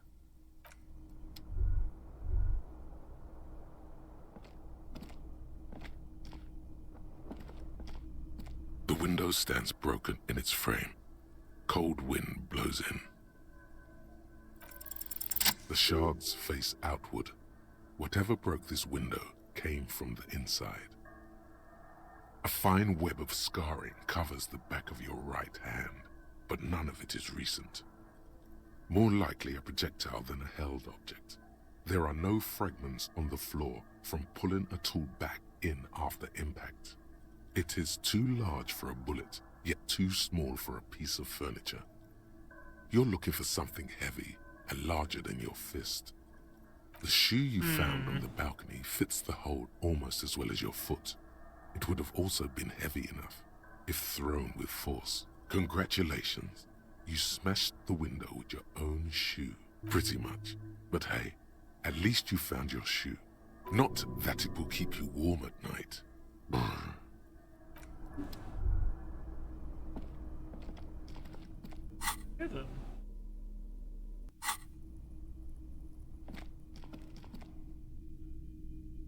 A mirror hangs on the bathroom wall.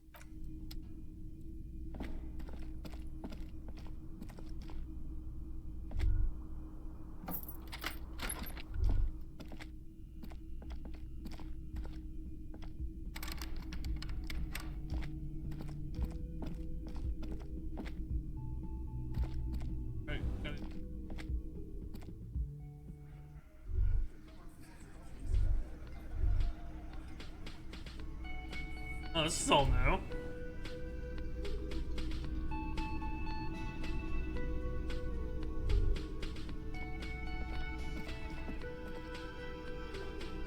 Morning. Looks like we can get to work at once. The union muscle turned up. They look rowdy. We should talk to them.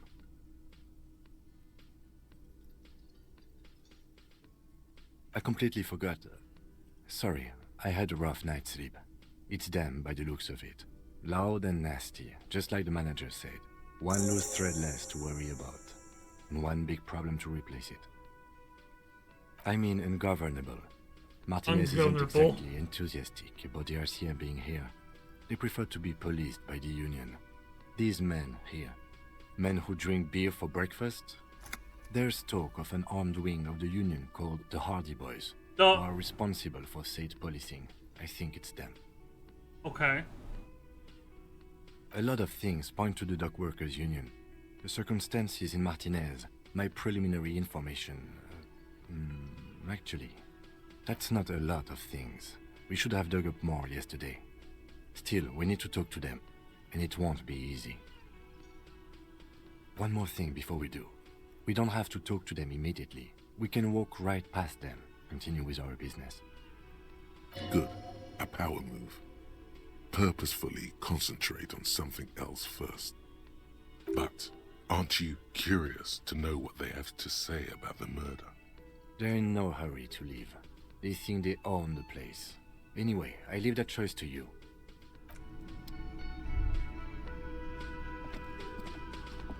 Just a moment. And there's no public phones nearby? The closest phone booth is down the coast. Sorry for the inconvenience, ma'am. It's fine, I understand. Thank you anyway. The lady is distressed. Perhaps something more upbeat might cheer her up.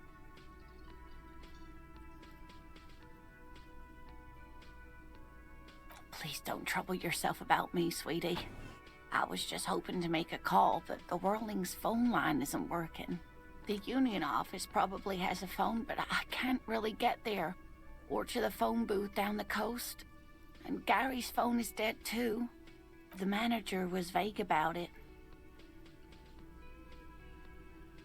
To let the young woman who's house-sitting for us know that we may be delayed. Morel, my husband, and our friend Gary were supposed to get back by Monday night, but they're still missing, and I haven't heard from them. I was also hoping she'd heard from Morel. That's just it. This isn't like him at all. He always plans his expeditions so carefully. A cold breeze hisses through dense thickets of reeds. Something sweet in it, somnolent. A damp chill goes down your spine. When you look around, you're still in the whirling in rags. But you have more important things to worry about. I hope you were able to pawn that old trinket. Oh, thank you, dear. I confess I am glad to see it again. Even the lieutenant seems happy with this turn of events. Now, what else, sweetie? Well, I got some more stuff complete. That's good.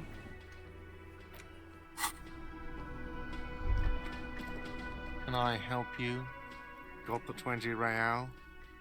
Then why are you wasting my time? Welcome back, Meg. I saw myself being hung.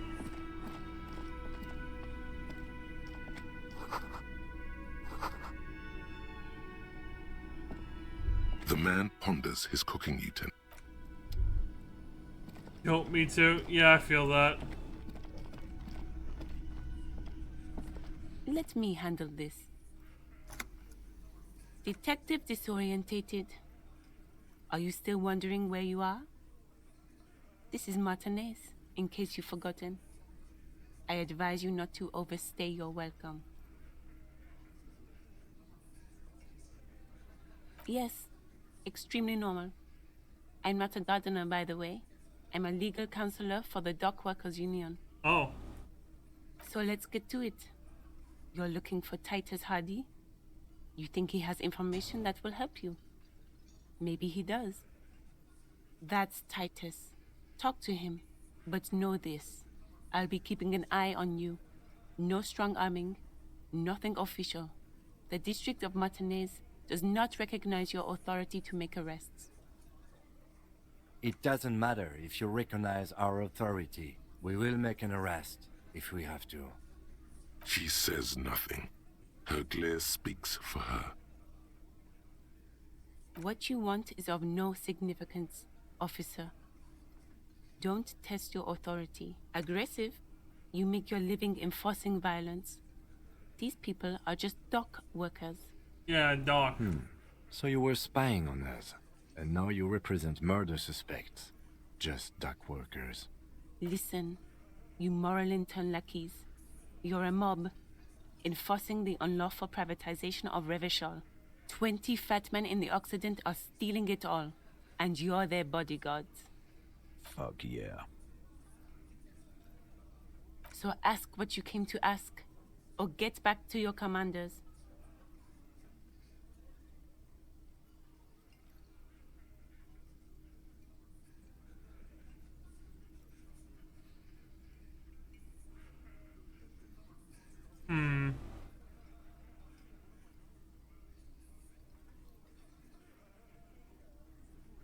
No one is emotional here. Do your job. Ask your question. What's this? We're getting reports of normal, reasonable, temperate, political opinions somewhere in Martinez. It's also about that, but it's also more. Perhaps it's the hangover. Perhaps it's a temporary surge of serotonin, but something tells you it's time to become a citizen of the Kingdom of Conscience. It is not a place. It is a moment in time that can only arise in the right circumstances. In all of human history, it's only been achieved a handful of times. Okay. Incrementally. Yawn. You'd get there faster with a little speed. History's greatest catastrophes have been brought about by people trying to make the world a better place. Too quickly. That's the genius of Dolores Day. She recognized that progress is meaningless if its gains are lost because of instability. Real, lasting change can only come about gradually, increment by increment. Tisk tisk, just because you live in the present doesn't mean you have the right to place your needs above the needs of the future. You may never live to see the Kingdom of Conscience. Your children may not. Even your grandchildren might not. But that's no excuse not to keep working. What benevolence. What a fucking joke. Do you believe the status quo is preferable to chaos and bloodshed? Do you believe the status quo is preferable to chaos and bloodshed? Then you've never lived through real chaos. Sometimes, in the face of great disaster, defending the status quo is progress. The kingdom is difficult to comprehend, and even more difficult to describe, partly because humanity will need to discard many of the categories that define and limit it today. The Kingdom of Conscience is post-capitalist, post-national. It's also post-industrial, post-ideological, and even post-sexual. What?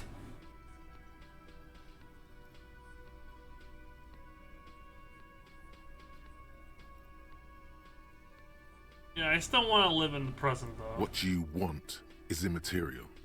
The Kingdom of Conscience is coming, whether you like it or not. Only very slowly.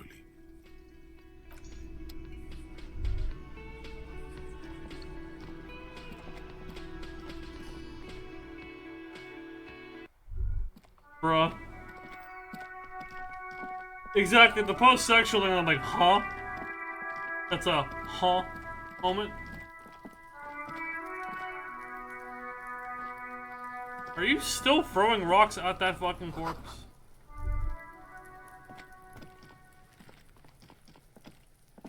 There he still is, looking right through you with his white eyes. The body below. As you breathe in, the odor comes over you. It's a smell of the mind telling you to run, and your stomach to wring itself empty, with your hands at your sides and your eyes squinting. Am I gonna have to beat, like, how many allegations that are against me of all my friends now?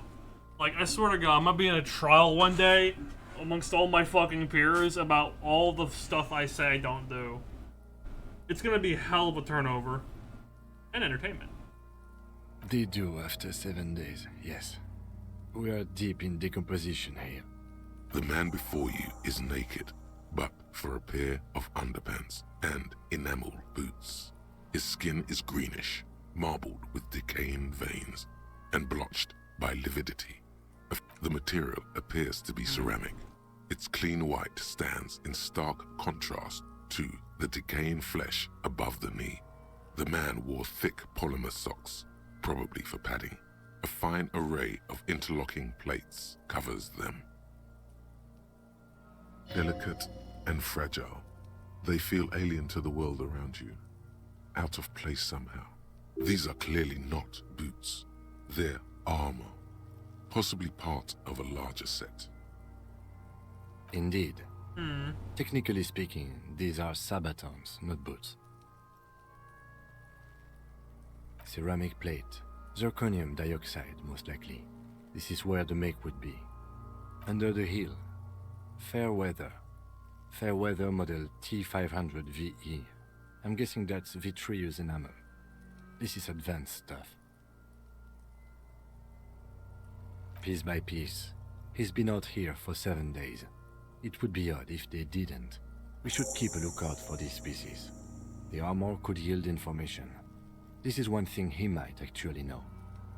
If you wear those pieces, it will help me protect your mortal coil.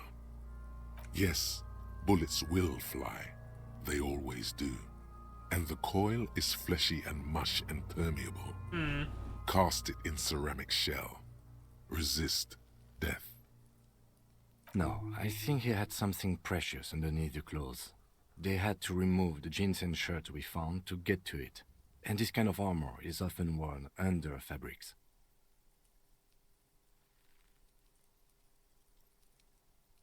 They usually hang them completely naked for that. La puta madre, the Mazda, the Besmerties and the like. This one still has his underpants. Fucking talking about underpants. Kuno, you've been here like an entire day throwing a rock on a corpse. Don't you have anything better to do, buddy? It is. It's expensive. We've requested similar material for our tactical units for years now. The constabularies deemed it too costly. In that time, we've lost 6 men to semi-automatics. For a full set, about 4 years of wages. By catching, do you mean, let's not log them as evidence? Let's steal them? What was that about the constabulatory before? You need to push some buttons if you want to recruit the lieutenant in a conspiracy.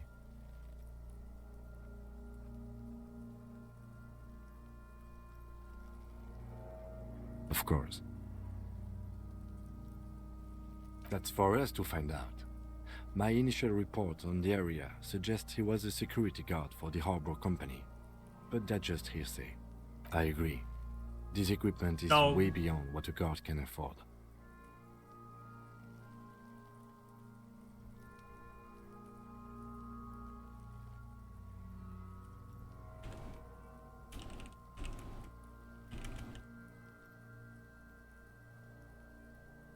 It is. We've for a full set, about 4 years of wages. By cat. What was that about the constabulary? Of course. A small bell-like sound fills the air, like tapping on the side of a porcelain cup.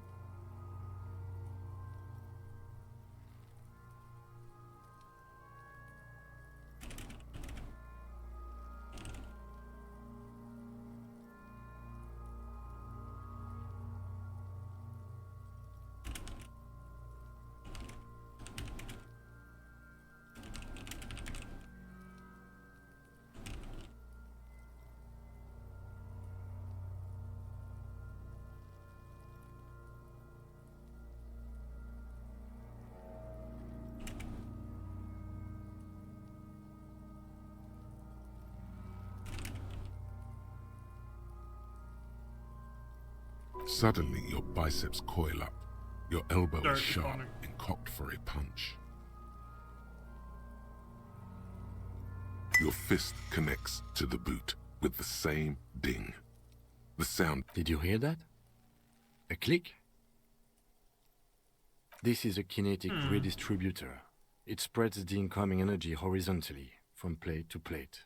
When the plates connect, there's a click. That's the sound you heard. See these lines?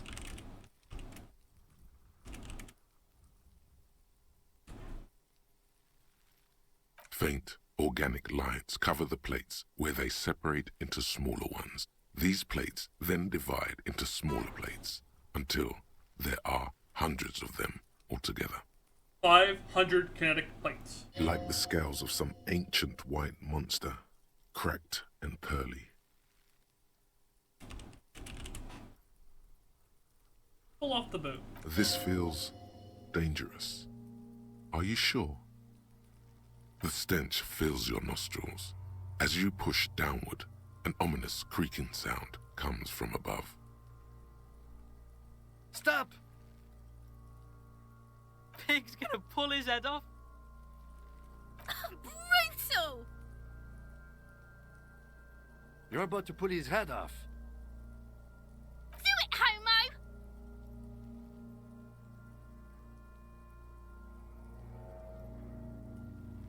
Pull his head off. There's no point performing an autopsy if you do. We'll have compromised the coroner's case. Indeed, from this angle, it does look like the neck isn't going to take much more. Being dead for a week has all but liquefied his muscles. What are you trying to achieve anyway? Why are you hanging on to that boot?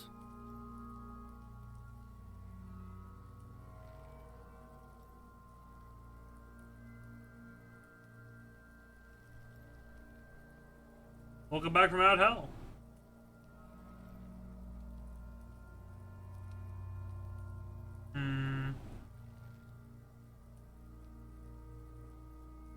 Try what exactly? I don't think we should do anything just for the hell of it. Besides, there's no way you're getting them off. All the organic matter in his body has been flowing down into the boots. They are fused to his feet now. Why do you think the locals haven't scavenged them yet? Processing will take care of them. With the situation in the morgue, it will yield nothing. But we must pick our fights. Should we continue? The cadaver slowly twists on the cargo belt, So his torso covered in tattoos, and extremities is this thing blotched pink and blue. Nope, it's hanging off a rope. The body is rotting. The hangman's knot is pulled tight by the weight of the corpse below. Yellow, hard-edged polyester cuts into his neck. Above, a sliding buckle ties the belt to the branch. Oh my, there's something on the belt. A familiar word that speaks to the thirst within you. Vermilion, in yellow letters, along the length of the twisting cargo belt. Only a deep longing for vermilion golden spirits lets you decipher the fading logo of the local brewery. Extremely. Industrial strength. The kind used for tying cargo to lorries. Yes, it looks like they use whatever was on hand, paying no attention to not incriminating themselves.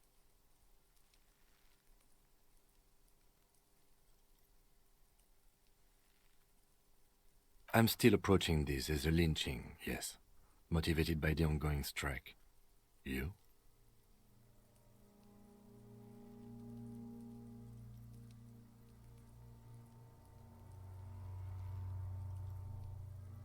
"70% of the cases I get are just filling in the blanks on the initial report. This belt worries me. It's not merely polyester, it's steel reinforced. See these lines? This is where the wires run. I see rabbits for more than 20 strands. This makes getting him down much more problematic than I had assumed. A noose is one of those things that's easier to use one way around. That ladder can't carry a grown man. I didn't see any splintering either, did you? I think they lassoed the branch, then pulled on the belt to close the buckle. Could be. The shape of the branch supports the theory. The cadaver hangs from the cargo belt. An intricate web of blue lines stretches across the torso, from the right shoulder to the solar plexus. Each time they intersect, a small white star is formed in their crossing. Hundreds of fading asterisks riddle his skin. Their concentration is highest around his heart. His corpse is marked by stars. Alcohol and heartbreak. Your fist clenches suddenly.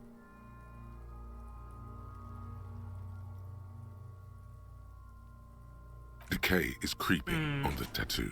Already, most of the canvas that's holding it has darkened. Now, it disintegrates slowly, letting out a stink. A map of the stars. I do see some similarity to astronomical charts. Great Century Messinian, maybe. But this seems more particular. Customized somehow. As if someone left out most of the night sky, filtering it through personal choice. The principle of this filter remains unknown to you. The thought dissipates, and you feel as though you were only half right. So am I. He takes a thin piece of milled aluminium from his coat pocket and pulls it open. Sounds like a sword being unsheathed. Shit, Kuno! What the fuck is that? Camera. An instant color camera. Oh. This is the first time he openly acknowledges the kid's existence. Wow. I have only 2 ampoules, so nobody move. I don't want to waste one. A sound, a shrill flash, followed by the breaking of a small ampoule of glass. You see streams of color pour onto the thick, glossy piece of paper, rolling out. Oh. In case we need it. Yes, it is pretty cool, isn't it? It contains insight to the victim's person. By his build, I'd say this was a man of physical violence. The story he wanted his body to tell was important to him. It is his letter, to us. Someone should decipher it. We'll need to show it around.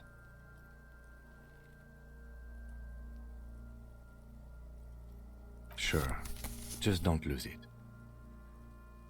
The glossy-eyed corpse looks by, his mouth mute and his skin as colorful as the chemical rainbow on the photo paper.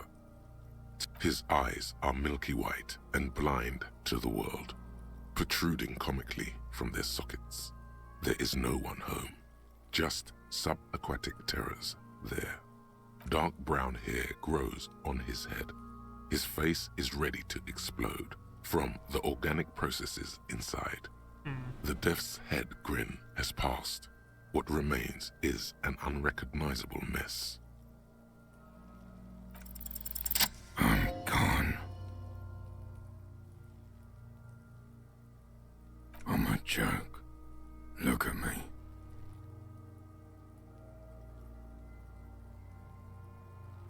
A killer.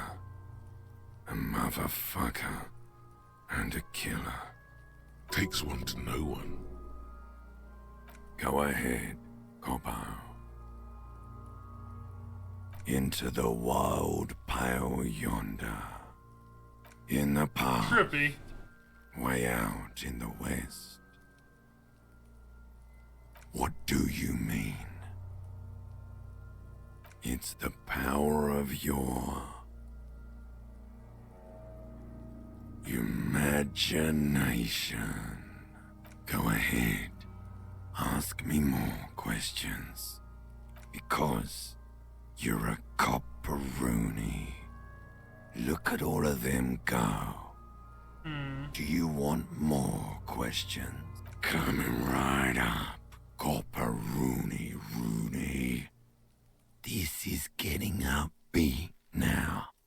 Love did me in, Brother Copo. It was love all along. Fuck no. You're no Rooney. No, you're not a Harry either. You're a motherfucker. That's who you are. Rooney the motherfucker. Because you have. Sure, Lobo. I can ask you a question. Looking at my face, motionless. Looking into my eyes. Standing here. Why are you investigating my murder?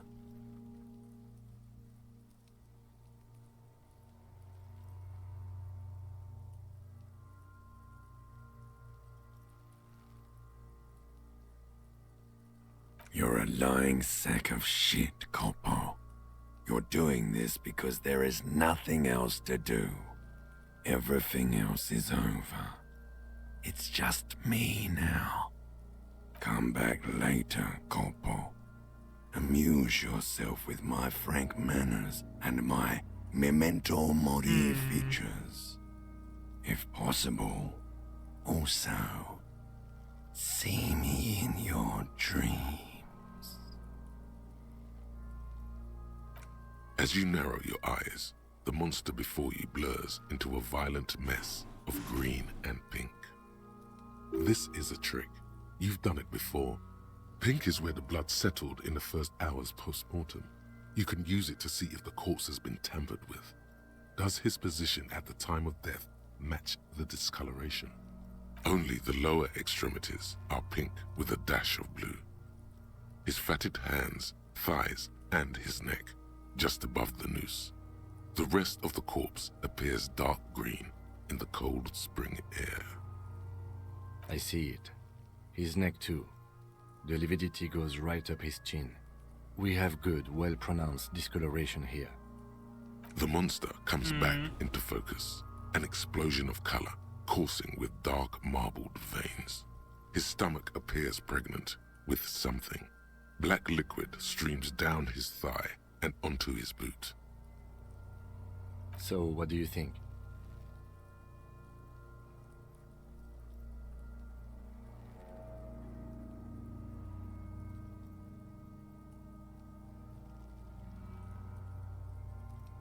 Agreed, especially on the neck. The belt acted like a tourniquet, keeping the blood in his head. The hypostasis supports a hanging.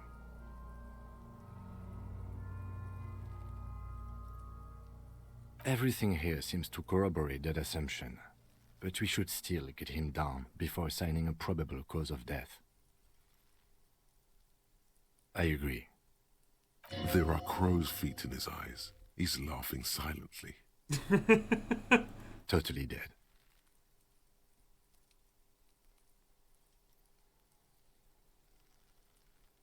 Absolutely. Don't know why I find that funny.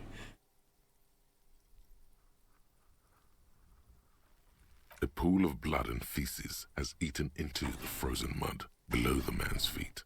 Purge liquid is dripping into it, drop by drop. The victim appears to have contained no more than half a kilogram of digestion at the time of death. The fuck he's saying? Talking about shit.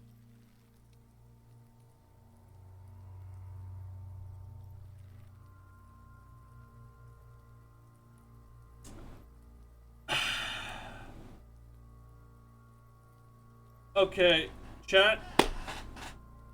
Chat. Do I dare pick the third option?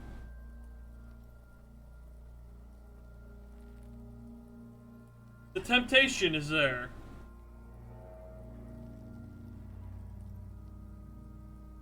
Fuck it. We're gay. Malicious laughter erupts. Big. The lieutenant's face is made of stone. I do. Most of them are I'll do it post-mortem. again. Maybe even all of them. The delinquents have made our jobs harder with their little sport. Stop talking in riddles, coin slot. It means you fucked him up good, Kuno. Fucked him up brutal-like. But there is no breath to catch. Only the cadaver filling the air and your nostrils. He slowly rotates before you, decomposing. Damn. This is where I get executed now, I take it. Are you sure we finished the preliminary examination of the cadaver? We might miss some of these things once he's done. The cadaver slowly twists on the cargo belt. His torso... Of course. You have come back late. The steel-reinforced belt presents a unique challenge. I brought chain cutters, but I don't see a good angle of approach to the belt. The cadaver is a good 1.2 meters up. Neither one of us can reach the belt without assistance. And even... There's no question. There's only cutting. How hard can it be?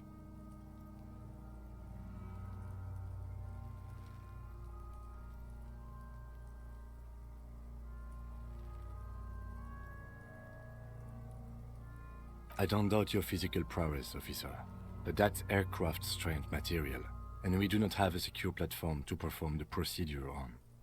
The risk of acrobatic failure is one we cannot take. We must not become comedy for the locals. The fuck have you got against comedy, pigs? Climb up there and saw the branch? There has to be a less risky way, with less falling down of trees.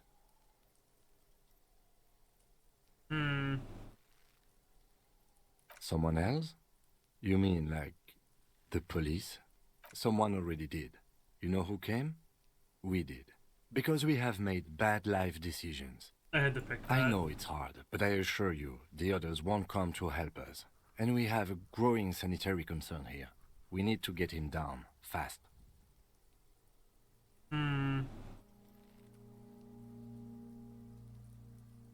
I was really hoping we wouldn't. The Union appeared to be suspect in this case. It seems like a dangerous route to go down. Confirmed. It's unsafe. But what other options? The corpse twists on the belt, like chicken on a skewer. Yeah! Bang bang time, pigs! How? Where the buckle ties the rope to the branch. That's a good spot to aim.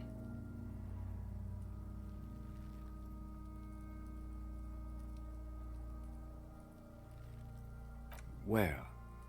Ah, yes, I see. If the shot hits that, there might be a chance to release the belt. Yeah, now we're talking. Entertain a Kuno with some shit. They'll miss! The pigs will miss Kuno! The lieutenant is undecided. On one hand, he wants to shoot some gun. On the other, it's an awfully stupid idea.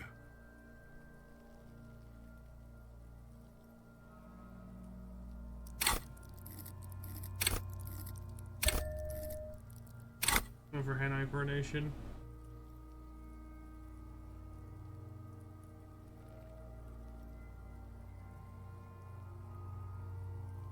I'll blow his head off. Take it! Take the shot! Yeah, take the shot. Kuno wants some of that shit. Silence. With his elbow sharp, the lieutenant unzips his jacket and produces a lightweight firearm. He drops a paper cartridge in the barrel, separates the scouring stick, and gives the cartridge 5 tucks. He then steps back and assumes the fellow's desk position, taking aim. The corner of his eye twitches.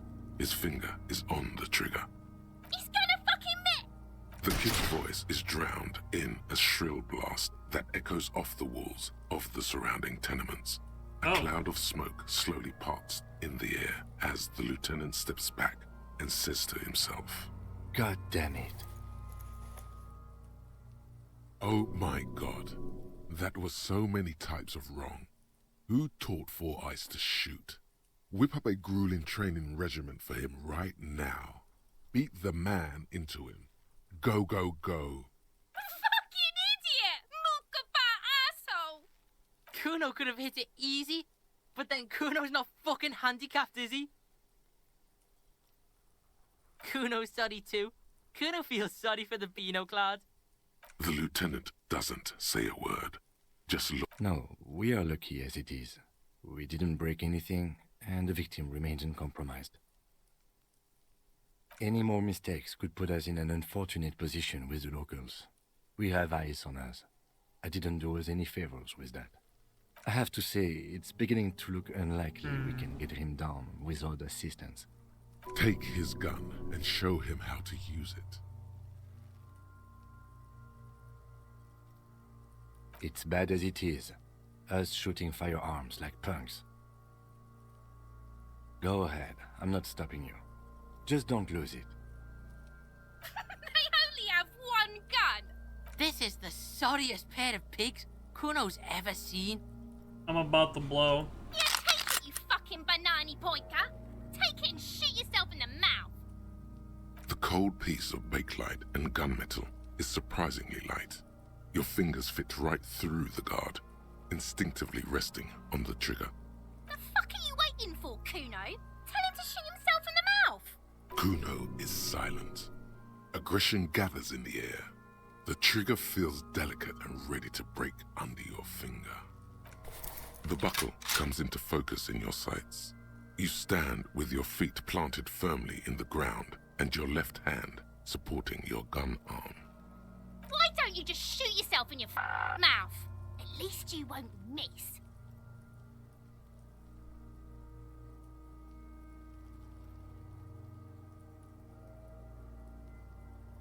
Let's go gambling!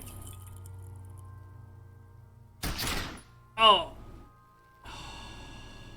A plume of smoke erupts from the barrel. Your hand goes numb from the explosion. With your ears still ringing, you lower the weapon to see what happened. You missed the belt, but hit the corpse straight in the chest. Bits of ribcage protrude from the skin. No blood, only a murky sludge dripping down his belly. The sudden stink makes your eyes water. Oh my god, he's gonna fucking cry! I knew it! What a mulko!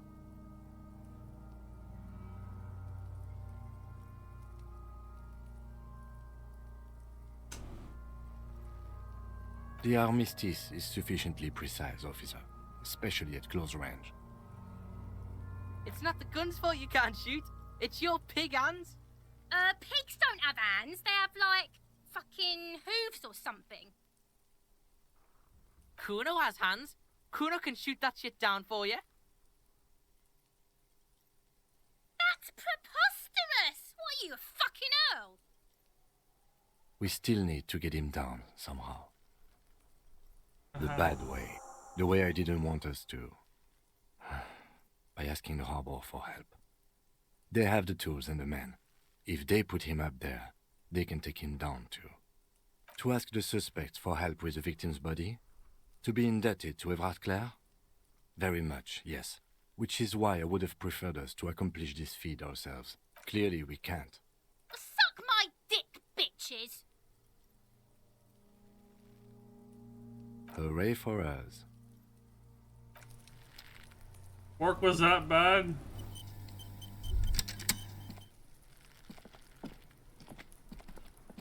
There are several footprints in the mud, left by work boots, anywhere from 6 to 12 pairs. What do you think you are? A super detective?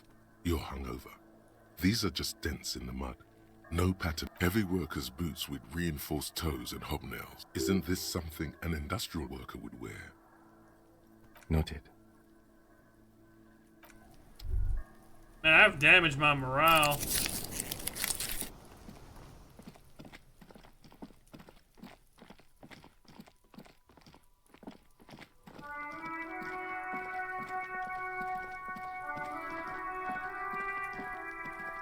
Let's see. I've been going for about 4 hours, actually.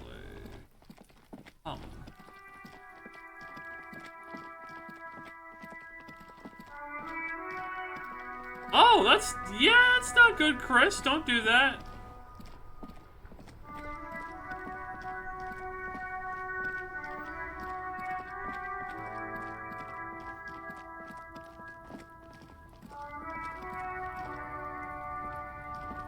Looking for something, Hunt? Come to tell me to fuck off again?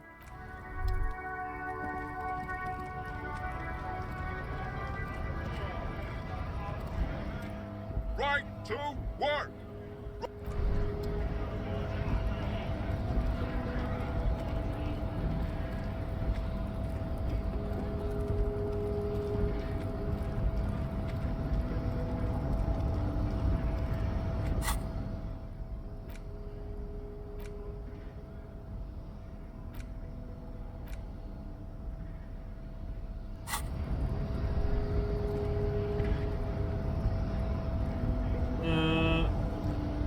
And they didn't leave the signs.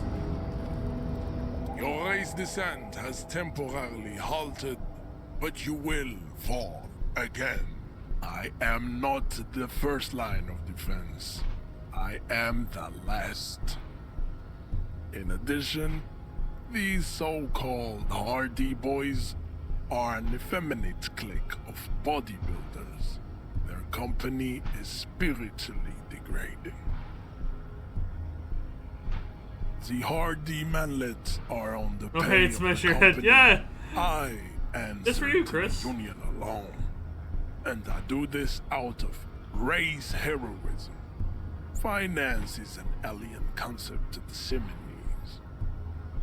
Now leave me be. I must luxuriate in the company of my woman. My woman.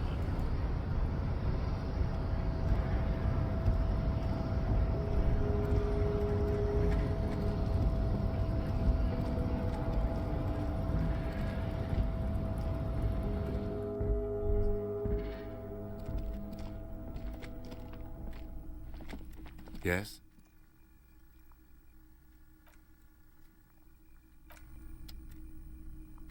The already familiar cold touch of plastic. The machine swallows your coin and seems to be waiting for your next move. It's unclear whether you actually have muscle memory. Right now, your finger is just drawing vaguely occult patterns in the air. Undoubtedly, no. Sure, why not? Muscle memory is a tricky thing. Nothing tricky about that. You just do, fail, repeat, until it works. All it takes is motivation and practice. Well, I'm out 10 coins. Unfortunately, I cannot kill the super racist. Yeah, it's Titangraw. This is Chris. It's the friend. All my friends are on my pewter.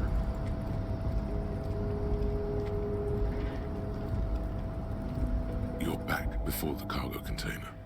Its draw has not lessened, and as it's always been. Fuck you, door.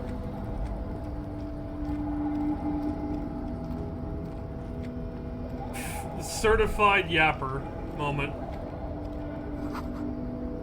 Alright, Matt. Night, brother.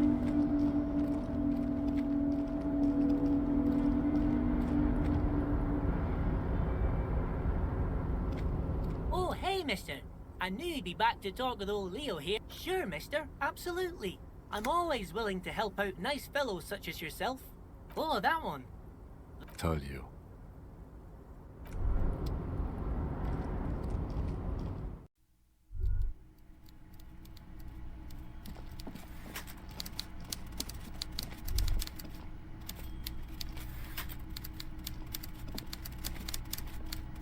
Mr. Dubois, every worker...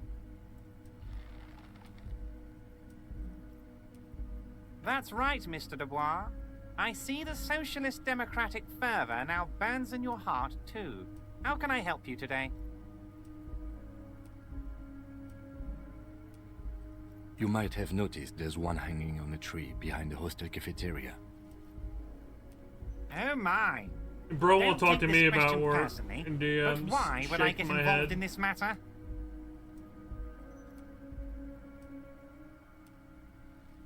He hates me. Mr. Clare, the man was hanged with a cargo belt. A steel-reinforced cargo belt. It's safe to assume the Union had something to do with the murder. Besides, getting the body down would benefit all of us. It's a stain on the neighborhood. I can certainly see how having him up there might start affecting some real estate values. He licks his fat lips and Jesus Christ. But of course, all joking aside, I am going to help you. Jean-Luc, the cop who bested you in physical combat is here, and he has a little dead body in a tree problem. Namely, he needs it to be taken down. Please extend him this courtesy. You can find Luke down at the gates, but you already knew that. Anyway, he's going to help you, now that he's back on his feet. Oh, that's very nice. I haven't gotten around to her yet. I'm very, very busy, you see. I hope you're getting along. One thing I want to make very clear, Harry, is that this is not some kind of union versus corporation situation. Everyone is just pals here. Just pals. We're all trying to do what's best for Martinez here. Don't feel like you can't cooperate with her, because you and I are such good friends, and I'm helping you get that nasty body down from the tree. And with finding your lost gun. I'm not a jealous guy. Whoa, that's so nice of him. Suspiciously nice.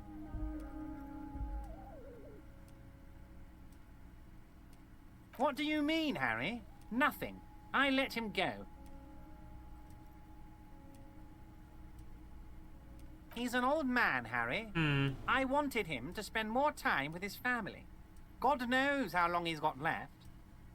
Called him a midget. Harry! I have little people in my organization. I would never call someone a midget. What is this? Honestly, I'm beginning to think you're a midget, Harry. I'm only kidding, Harry. You're not a midget. No one is. We're pals. It's hard to say if he really lost his temper, or if this is another one of his tricks. This man almost never angers visibly.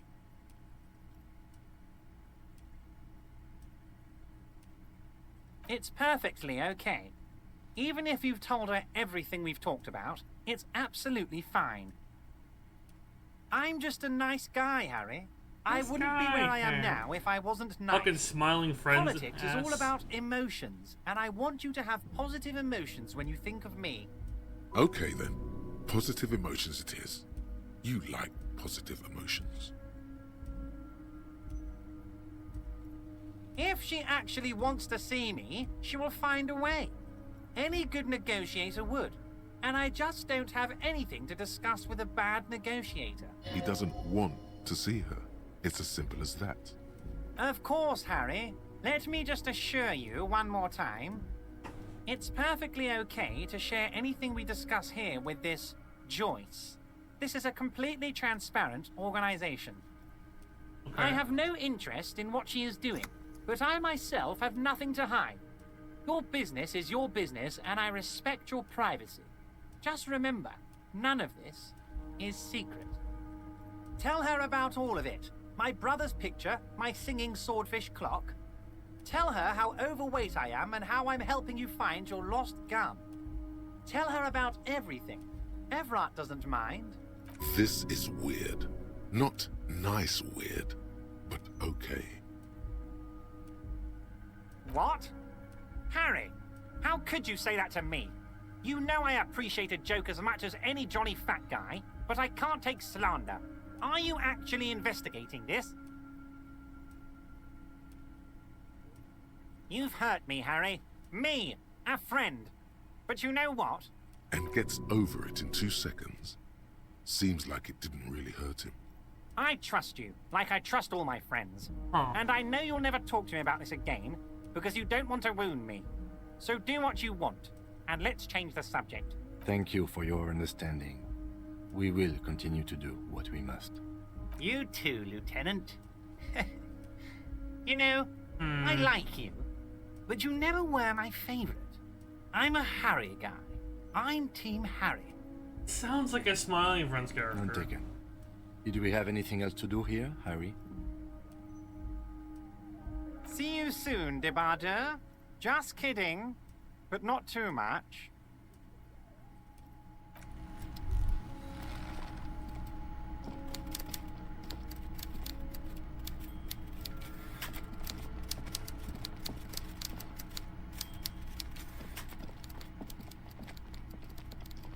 Okay.